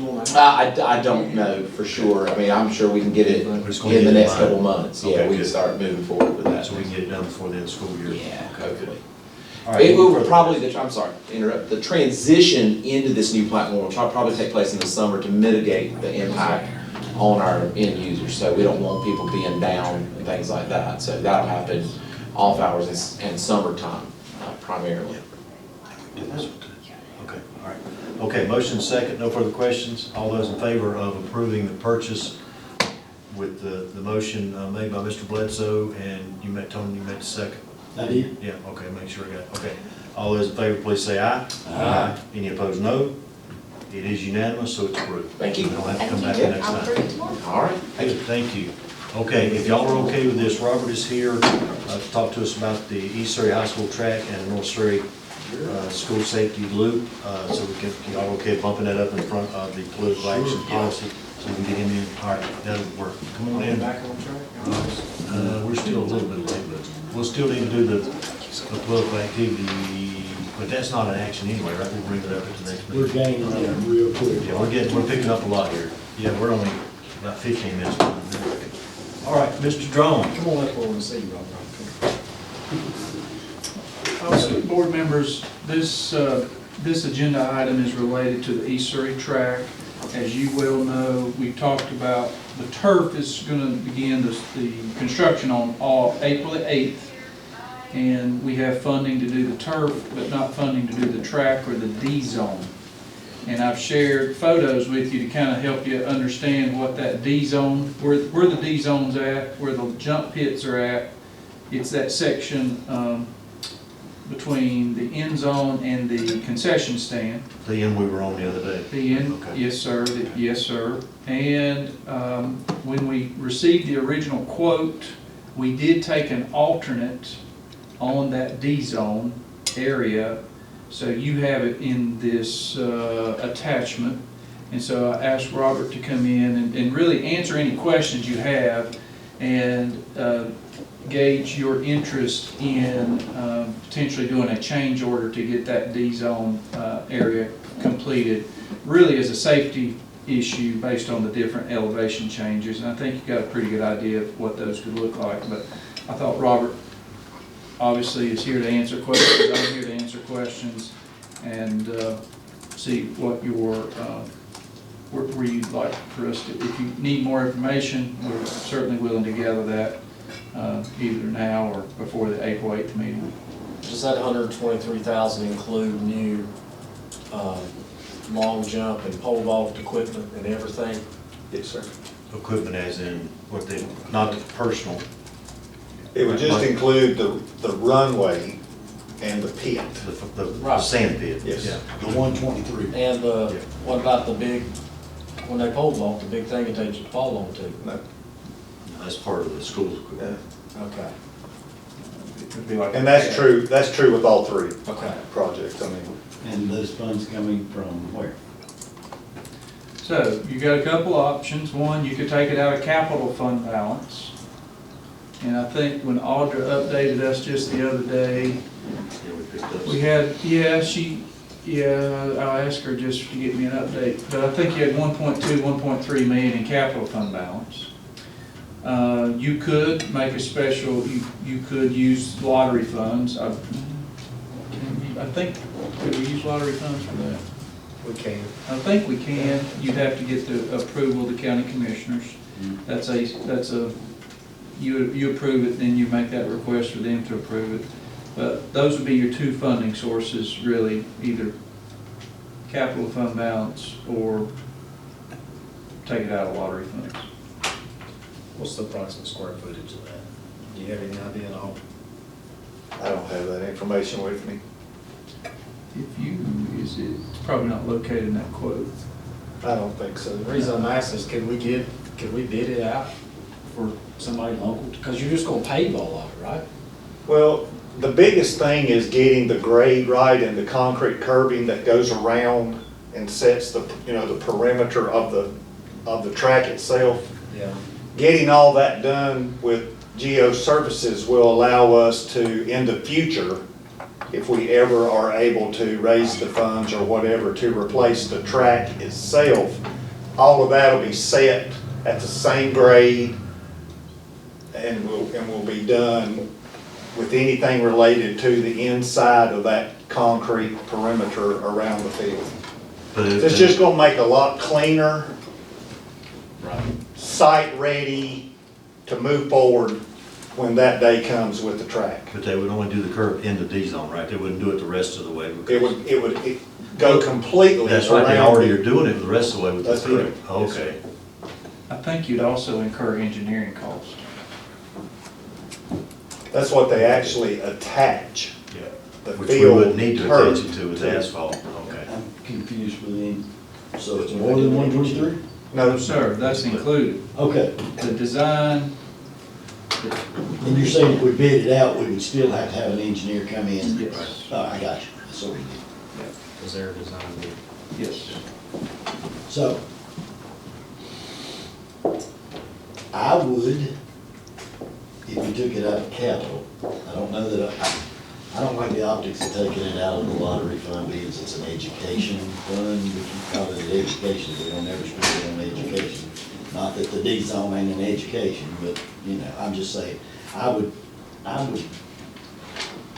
vote yay on capital. 123 out of capital outlay, maybe. That's kind of where I'm at on it. I do think it needs to be done. That was one of our options prior. Yes, sir, it's on this spreadsheet that I included. It's about halfway down. Yeah. Well, you got Okay. all the options we originally had. That's right. Yeah, So yeah, I see that. the total cost of the asphalt track was $408,445. That includes the D zone. Just the D zone is $123,260. And I think you saw the complications of not doing the D zone when you do the field. You're gonna have a curb and you're gonna have these two elevations, and it's really, and you're gonna have grass. You'll have grass growing on the inside of the track. It's just gonna be a maintenance issue also, trying to get a lawnmower over the curb and, yeah, it's just gonna be a maintenance nightmare, to be honest with you, as well as a safety issue. You could have drainage issues. And the reason that we're asphalting that D zone versus putting turf on it was that's where the school wanted to utilize as a high jump area Right. where they currently do not have one. So it Oh, gives that's right, them, your run-up area is at an angle versus coming straight. so it in. gives them a new, triple jump, long jump, pole vault area as well as a high jump area. What do we have on the other end of the end zone? Nothing. Just I mean, grass. That area will be, it is turf. Now, That D zone will be turf. You talking about the scoreboard end of the field? Yes. That will be turf. And that will be just an additional area for them to run drills, things such as that. And that's where we go back to the low grade artificial, because it's not gonna be the same as it is on the field. Right? We're still gonna get that artificial. Yeah. But that's with the that's in the 3.7. Yeah, that's all. I'll tell you, after reviewing it the other day and looking at that, they need this D zone done. I wish we'd had the fund in the appropriation, had the funds to do the entire track, but I think it would be a good thing and a proper use of our capital outlay, for safety as well, to use capital outlay $123,000 to move forward. Come out of fund balance. Out of our capital fund balance. We got 1.2. 1.2 million in it. So we'll still be above now. I'll make that motion. I just made that motion. Oh, did you? Well, I'll second Don't write it. it down, you said you had wrote it down so you could. I think you should go look at use lottery funds because they're hard to get. We're looking for ways to keep our fund balance up. But we can't approve that, the commissioners have to approve that. Well, how long does it take them to approve it? They told me they're not going to. Lottery, not gonna approve lottery for the. Not on track. Not on tracks and, right, So they wants to hold it for the boilers and all, that's why. or for working on the buildings, on the high schools or So whatever. they want us to take it out of fund balance. If that were a choice, I don't think they care what we take that out as long as it's not lottery fund, We don't have any control at all over the lottery funds. not until they approve it. We've got to approve it, then they've got to go to them and they've got to approve it. Is every school in the system in North Carolina like that? I actually heard two answers to that last time we met. It was, yes, it was statutory, and then I've heard that originally it wasn't. So do we know the answer to that?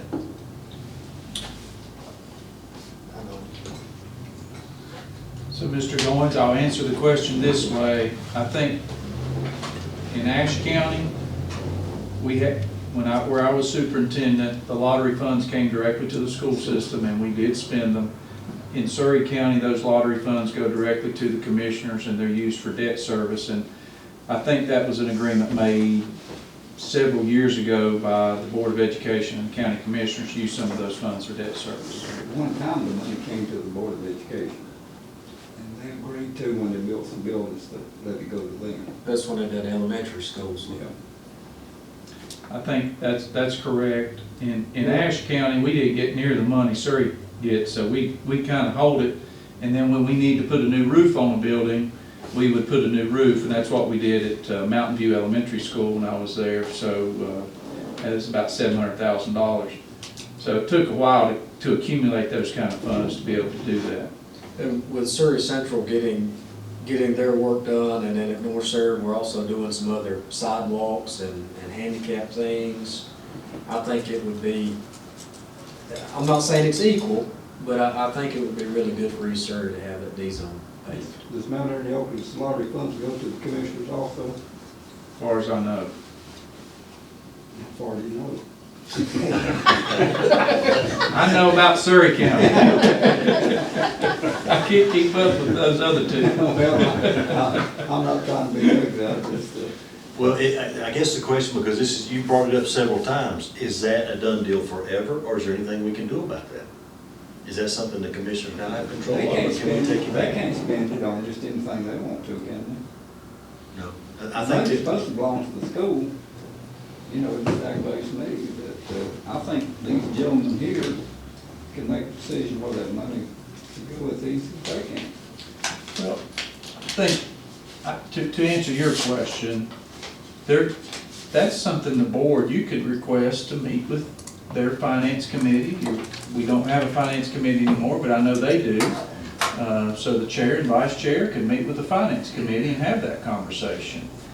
They're probably gonna wanna bring in their financial advisor that's done this long-range plan to help say, okay, because they're counting on some of those monies being used for debt service. It's a part of their revenue stream.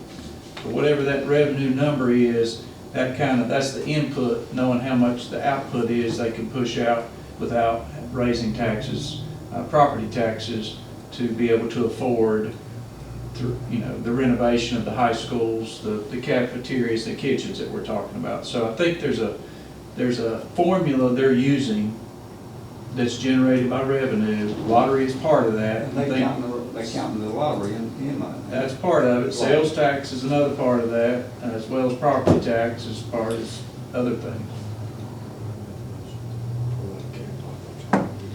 Well, it's the county, well, that's fine. That's Well, fine. but I think what, No, but the only thing they I can, thought y'all be tickled to death when I was the one that made a motion. oh, we're gonna get to that, yeah, we are tickled today. But I think the law also only restricts them to only being able to use it for debt service. They can't just spend it for whatever, right? It's only for debt service or our capital needs.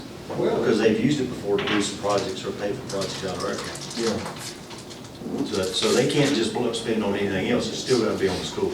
well, I understand that, but, Well, and if the I board, didn't realize that, the track would be prohibited. well, because they said they've, let's just say it won't be received very Where did they well. get that information? Track's prohibited. It's not prohibited, they're just not supposed to let us do it. It's a personal preference, I believe. I don't think it's prohibited. When they, the comment made to me was with $180 million in, you know, in needs in your high school, should you really be using that money to pay the track? What money's coming out of our, fund balance, what we're now.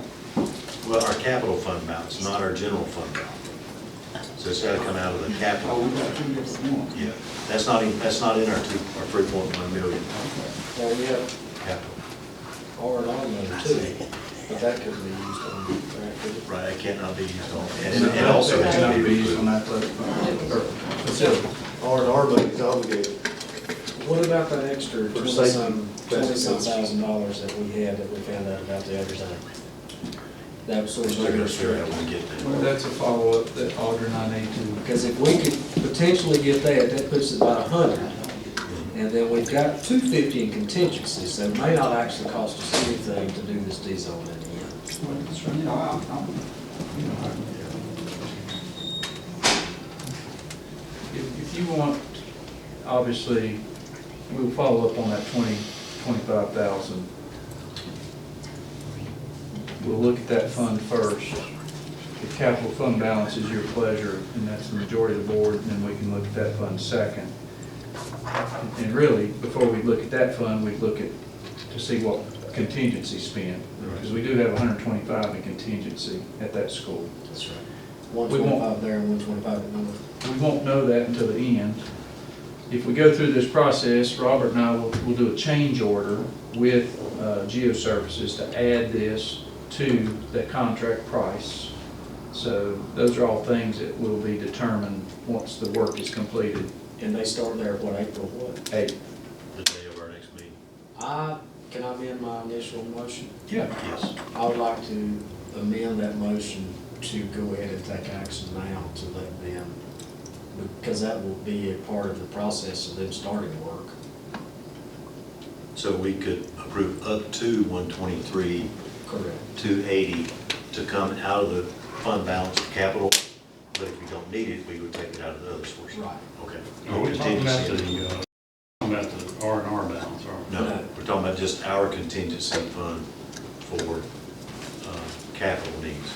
The commissioners don't have to approve. R&R, they have to prove that, that's the way it looks like. That's what we're Strictly budget. And they've pretty much given us their blessing, they think that's a good idea. Yeah, I'll amend it to, if it's unanimous here, to let them go ahead and do that change order, so when they start work April 8th, that's included in the D-zone. And Tony, you've seconded it, right? So since you seconded it, what our discussion was about was we may not need any of it. We're gonna see what we need to do to get the 29,000 that's sitting in that little pot that they told us. And we got contingency at both of the places at 250. We may not need any of this, so his motion was to spend up to 123, 260 to let us go ahead and do the, is that good with you then for your second? Yes, Okay, absolutely. good. All right, so we'll make sure everybody's clear. And to approve them. So we got the motion down well? Yes.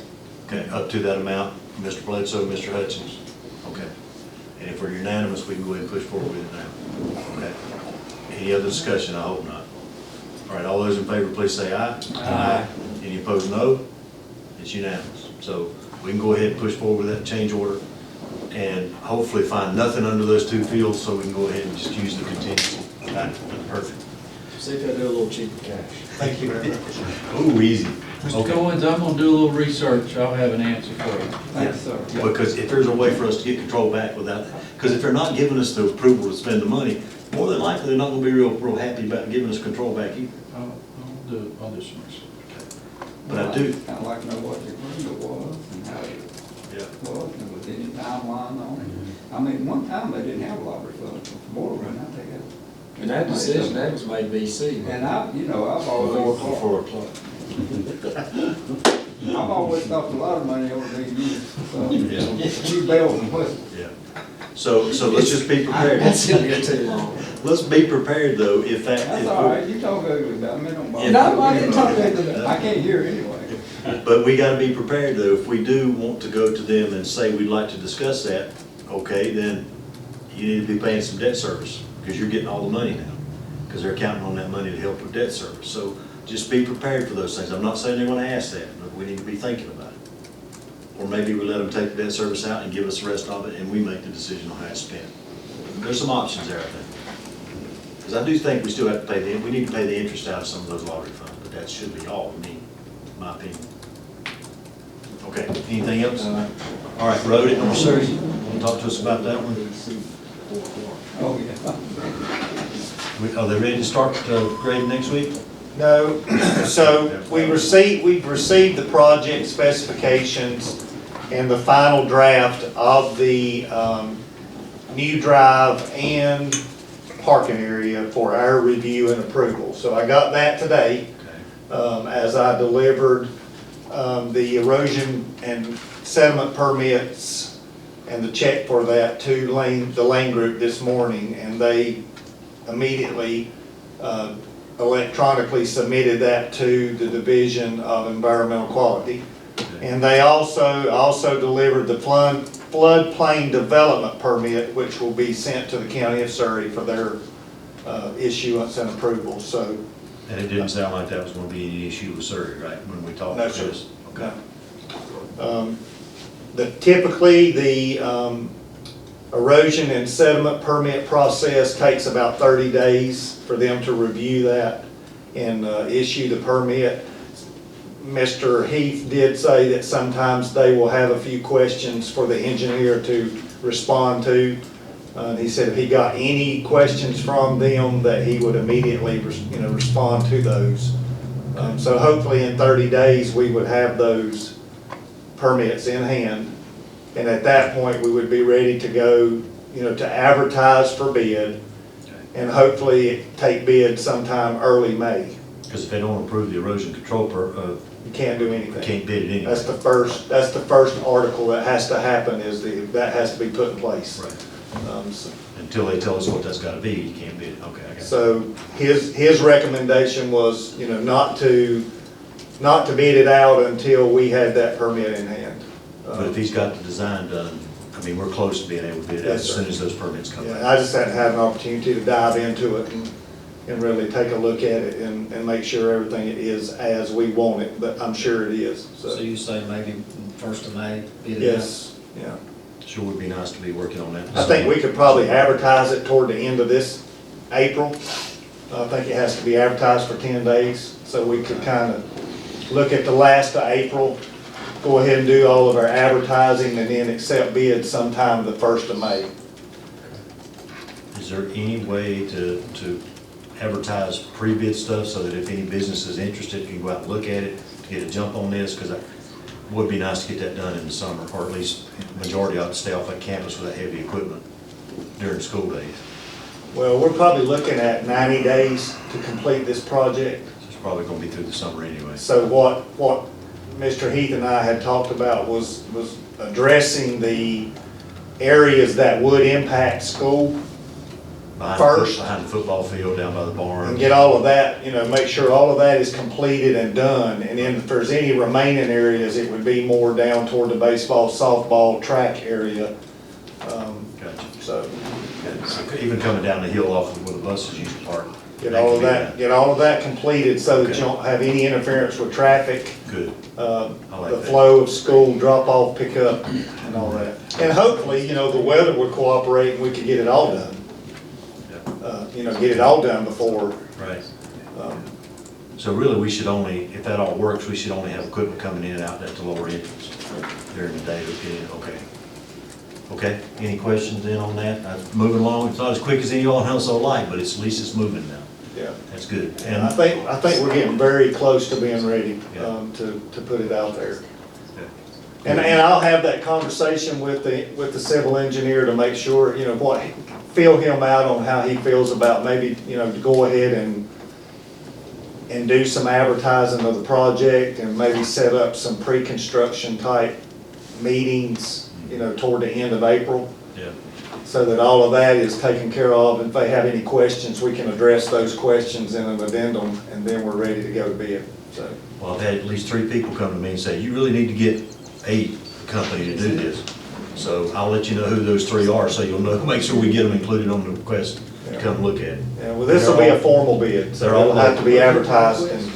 They're all gonna be local, so we know them all, they've worked for us before, Yeah. so, okay.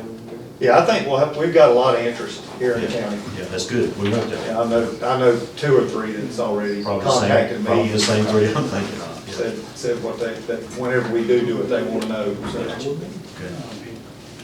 Okay. All right, so that means we've got everything covered, I think, up till there until, except for the policy 1311. Thank you very much, appreciate it. Appreciate it. Yeah. Thank So you so we're good- much we're for good on the the East bid. Surrey edition. That's going to really make that project a lot easier to handle. We will, and then when we do the track, you're right there, we're gonna pay for the curb and everything will be ready. Y'all have a good evening. Good, thank you. Robert. All right, so this one, policy 1311 is going to be for us to take on as a review for us to discuss. So we'll take it on at our April 8th to discuss it for 30 days and make a decision. After right. that. Okay, so for political activity policy. So this is the policy, Mr. Hutchins, you inquired about. Mr. Johnson, I'm not sure, this is a policy he drafted or used a policy that was already drafted. What I did is sent this out to our members of our old policy committee, meaning the teachers and the principals and the classified staff. So there's a bit, you got a little input on this document.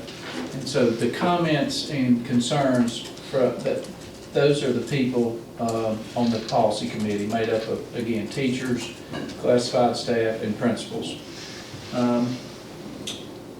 We did share this policy today with directors, did not have a great deal of feedback today. And then, as you can see, Dove has shared up some other attachments there for the board to consider.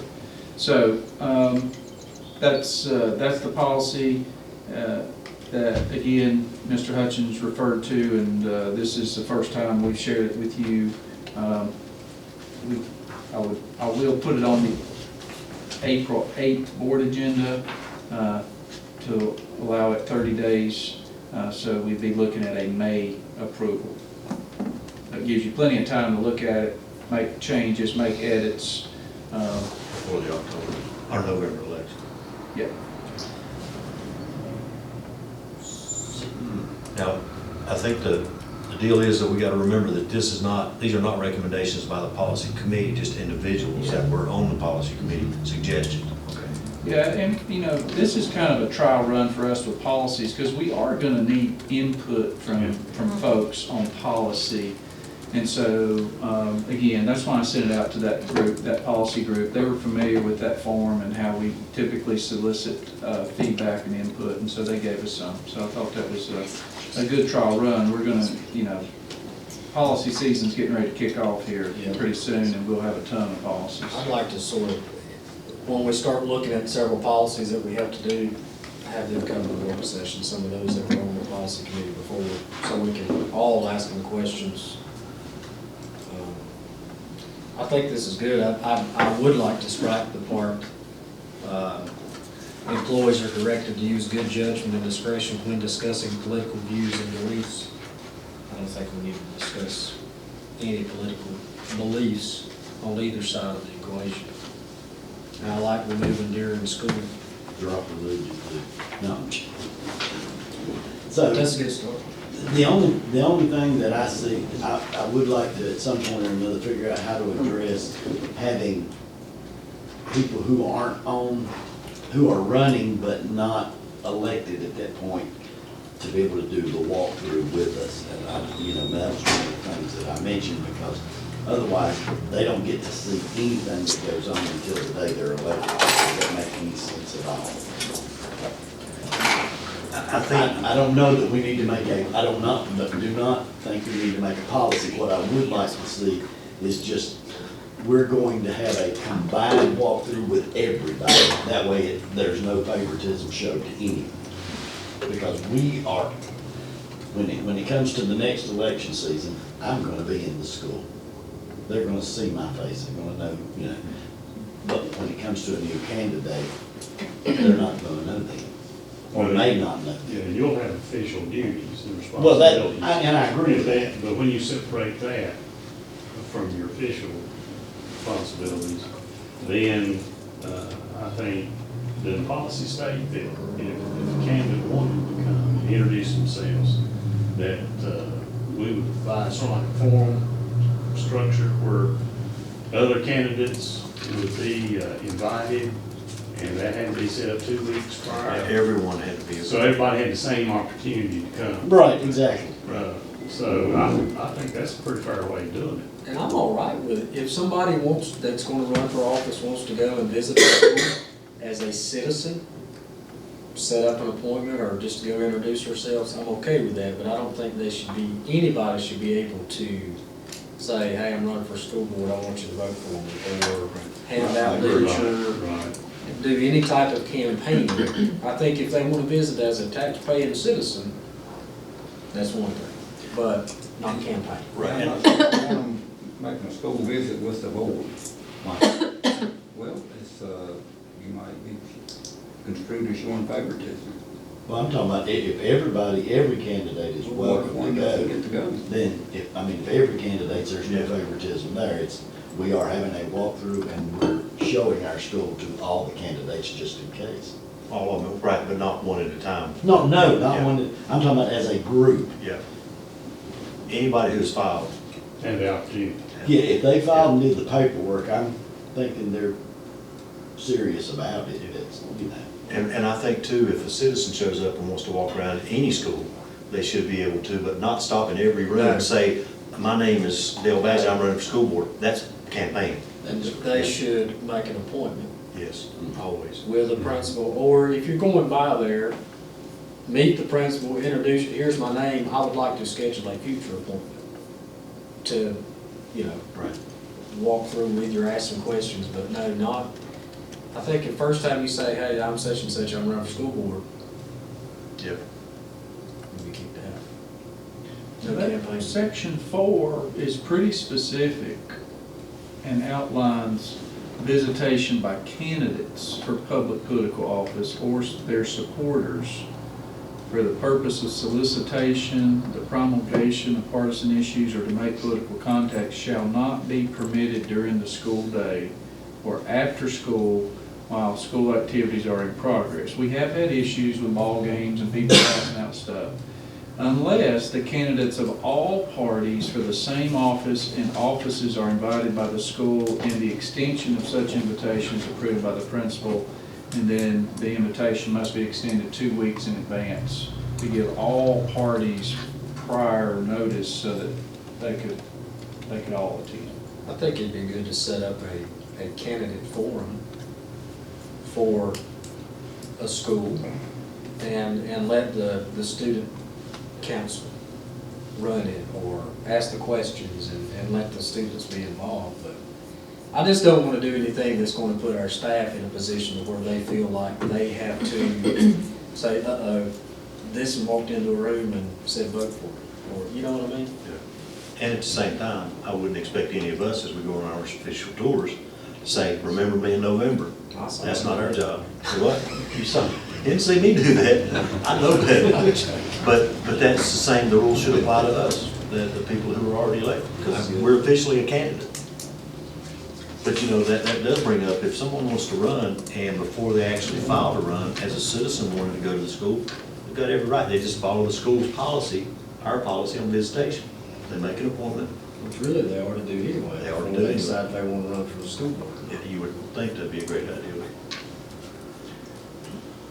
So the policy's there, I guess we'll put it on the April 8th board agenda for the board to take a look, and then any amendments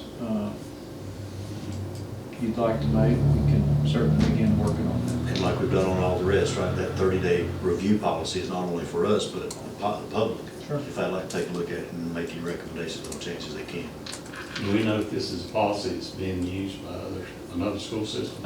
I'm sure it is, I just don't know, which school Alfred system. from another. Mr. Johnson got this. There's one part I would get from Stokes County. The other voter That is registration. voter for students. registration thing. No, I do like that idea. Yeah, I like the. 16 years old, let's get you to where you can vote. Pre-registered, yeah. Okay, all right, any other questions about that? So we'll see that at the 8th meeting. Everybody good? Okay. So now we've got field trip approval request for Mr. Trice, which we just saw last week. And the only reason this is an issue is because it's going to be after school on an early release date. Right, and it came quickly. It came after the deadline submitted, so we knew we were having a work session today, so Dr. Reeves allowed us to add that, so. They are going, Mr. Trice wants to take, the National Guard Band is coming to Mount Airy High School, and they extended an invitation.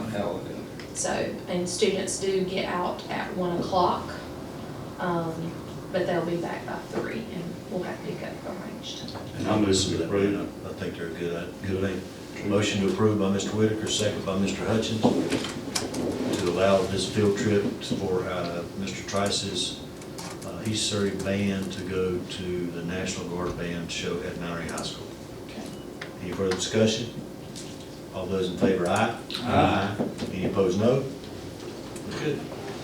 All right, policy 3420, promotion and accountability. Now, we talked about this at one of our other board So this meetings. was actually at the February work session, Yes. and we didn't get it on the agenda. I've not had any feedback, so, we just need to take action to approve. It's late for 30 days. I haven't received any feedback. We We did need do to- this. We talked about it. We did, it was on the February Yeah.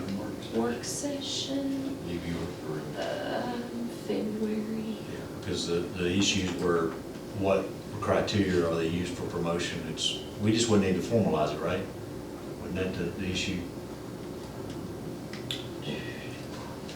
It may have been at the January January? work session, Dr. Danley. Okay.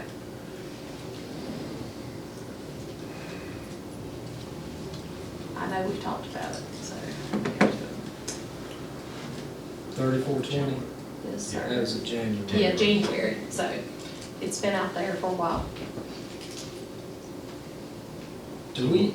We're just making a motion to approve it as it is drafted. Yes.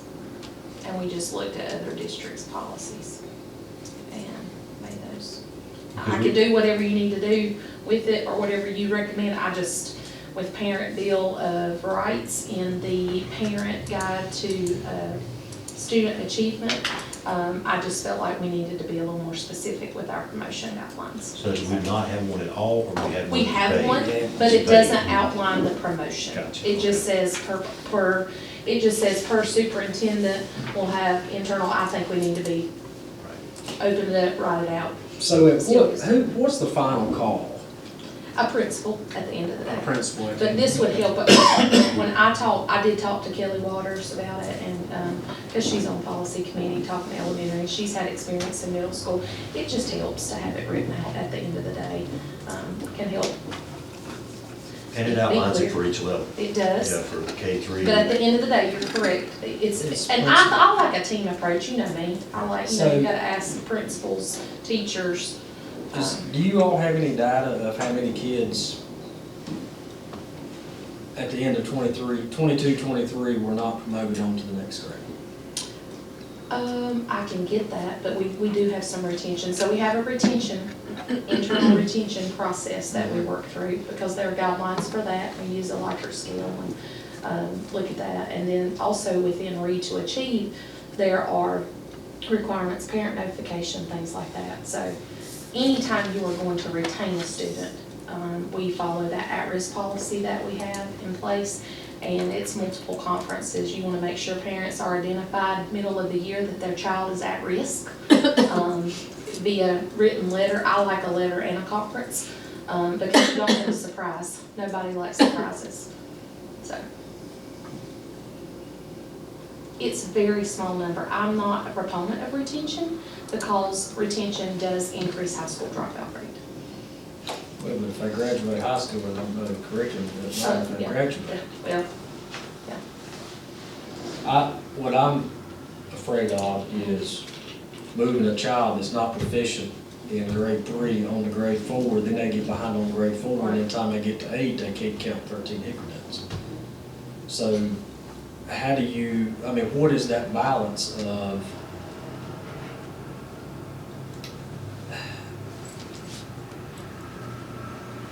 not, what is the correct balance? And I don't know that there's an answer. You know, at what point do we say, okay, you need to repeat this grade?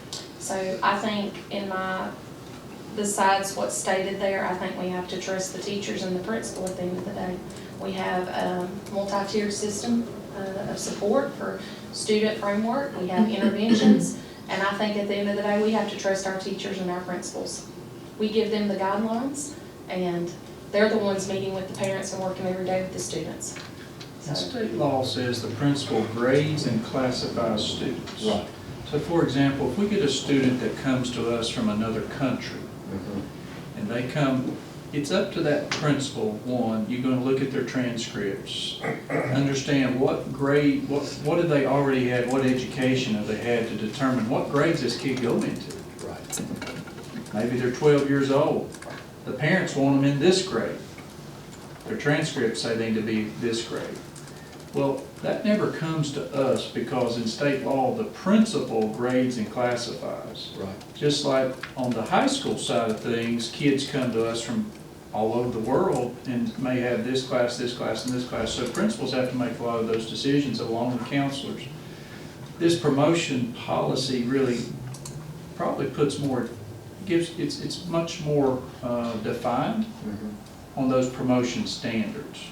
So I think in essence, it protects our principals, and I think it holds, there's more accountability with those promotion standards from the standpoint of policy, but it also, if you have questions, if parents are questioning the promotion, then you fall back to the policy. Well, here, and here. Here are the things that the policy says, and I think that's why Dr. Danley wanted to strengthen it, because we didn't feel like our policy was as specific as it really needed to be on those promotion standards. And if we were to be challenged, we want to just make sure that we're specific and have clear definitions. So are those principals, they're given the autonomy, if you don't think this child is proficient, hold them back. Each principal at each school, Yeah, that's, they're not giving any direction general. saying you need to push them on as much as you can. no, that's general statute. That's a school decision. Okay. What I'm hearing is that this policy, it makes it on the parents, the decision being made is more objective, guidelines, and less subjective by principal. Maybe that's, Could be. that'd be a fair Correct. assessment. Does it hurt their numbers? That's, in my mind, we always see the schools that perform that level, above level, below level, whatever. If they hold a child back,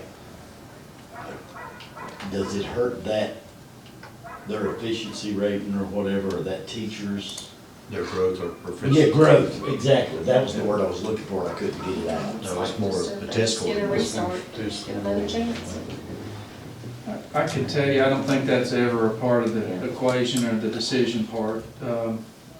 Our students are gonna, or our teachers and principals, they're gonna look at that individual student and where they are. And I can just tell you as a principal, when going back in my days, especially as an elementary principal, I had a student that I retained, but I retained because I knew I had great parental support. This young lady needed more maturity. She was struggling to read. She was a young fifth grader, and really retention happens at K1, 2. Very rarely in fourth or fifth grade is retention ever positive. It's usually at the younger levels. Long story short, this young lady was successful. The retention was successful for her because we had great parent support at home, and I knew they were going to follow through. All those factors go into place, but I don't think principals or teachers are ever thinking about, are they going to hurt my growth data, my proficiency data. They're going to want to make these decisions based on what's in the best interest of the child. And very often, if you think about that scenario, you also got to think about, what's this kid when they're 16? Are they an 8th grader? Is that really a good situation for a kid if they've been retained twice? I mean, the research is pretty clear. If one retention's bad, but 2 retentions, those almost always equal a dropout. Well, and the reason I'm asking that, I'm not just coming up with that on top of my head. I had teachers tell me that people weren't failing, even from attendance. So that's what I was wondering, at what point do we say, I mean, are the teachers lying? Are they making that up? I mean, what, because I don't know that, I'm not in the school. Yeah. Well, again, there's many factors that go into retention. Is that the right decision for that child to retain them because they weren't at school, or is that an adult issue? I mean, is that the kid's fault they weren't at school? Right. Is it the kid's fault they were tardy 28 times or 58 times? I mean, all those factors go into those decisions. I mean, the other side of this is seat time doesn't equal mastery, in my opinion. If a kid is proficient and they know the content, I don't think we should necessarily hold them to an hour requirement because you just have to be here. I think we've proven that personalized learning is personal, and many kids benefit from that. So I guess I look at that from a punitive standpoint, I understand that, but from an educational standpoint, I think we ought to look at each kid individually and different. And very often, some of those issues are not the student's fault. Well, I think too, if you look at 6-8 and 9-12, there's defined, like, for example, you've got to pass a minimum of 5-year-long classes to move on to the next grade. You got to have so many credits passed to move on to the next grade in high school. But it is more objective in, K-8. And I've heard it said, I've never been there, so I don't know, I've heard it said that a parent has to approve before we retain a child. Is that true? A parent has to approve? Approve before a principal can retain a child? Sure. I've heard that said. Well, now the general statute says the principal is the one that grades and classifies. And So it's up to That's the all principal. notification. Parent has to be notified. Parent has to be notified, but I don't know if they have to approve. I mean, I certainly would include a parent. I can't answer. I've Like you never said, heard with that. the parental support you had. I could, yeah. I like what you've done, I do. And I'm not a fan of the credit recovery. I'm not a credit recovery. Okay, so that stayed the same, that's our current policy. The only thing I added at the top was for promotion requirements. That credit recovery is already, CDM, credit recovery, all that was already in current Is that policy. a state mandate? State mandate. It is in the state board policy, a mandate. Well, is it general statute that you have to have credit recovery? I can't, I would have to research. I That's can't fine. answer that off the top of my head, I'll just be honest. I make a motion we approve, what's the number? 3420. 3420. 3420. That's correct. As drafted. That's correct. Okay. We have a second? Okay, second. So, motion by Mr. Bledsoe, second by Mr. Hutchins. Any further discussion on the promotion policy 3420? Okay, all those in favor say aye. Aye. Any opposed, no. It is unanimous, so it's approved. Okay, looks to me like the next thing is our closed session. Is anything else we're missing? We're only, well, look at that. We're not far off. 5:45 is what we had on here, right? Was it? Yeah. Oh, I thought somebody said we was getting out here at 5. Well, that's what we were hoping for. That's not what was on the realistic. I've been tasting the cheeseburger. Okay, well, so Mr. Johnson asked that we have, this is the motion, and I'll read it out, and if anybody would like to say, yes, that's my motion. Said that the motion said, say that the Board of Education go into closed session to consider the conditions of employment of certain employees of the Board of Education pursuant to North Carolina General Statute 143-318.11A6. I'll make that motion. Motion by Mr. Hutchins, Second. second by Mr. Whitaker. All those in favor, or any further discussion? Thank you. All those in favor, please say aye. Aye. Any opposed, no? Thank you. All right. Colleen got it? Yeah, let's do a bathroom. Yeah, there it goes. There we go. Yeah. Now we got our IT person working. Okay, we are now at 8:08, back out of closed session, and we are ready to take action on 5 items that are related to our budget and our request from the county commissioners. So I'd like to get a motion on, well, we could do it all in one, I guess, couldn't we? Just spell it out. Yeah, all right, so here's what we have discussed, and we'll get a motion to approve these items. Number one, the amount, we're gonna ask the county commissioners per pupil for our operating expenses, our daily, what is the term we ask? Current expense. We have decided on $1,375 per pupil. The supplemental increase, we have decided to ask for $600,000, and that will be $500 per employee prorated for part-time over the next year, and including all employees, and anybody that we don't need it for, we will give that money back. Classified and certified. Classified and service, as a recruitment and retention bonus for all employees, classified and certified.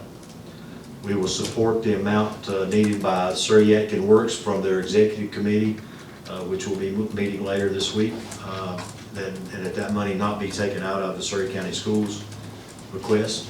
We've always asked that.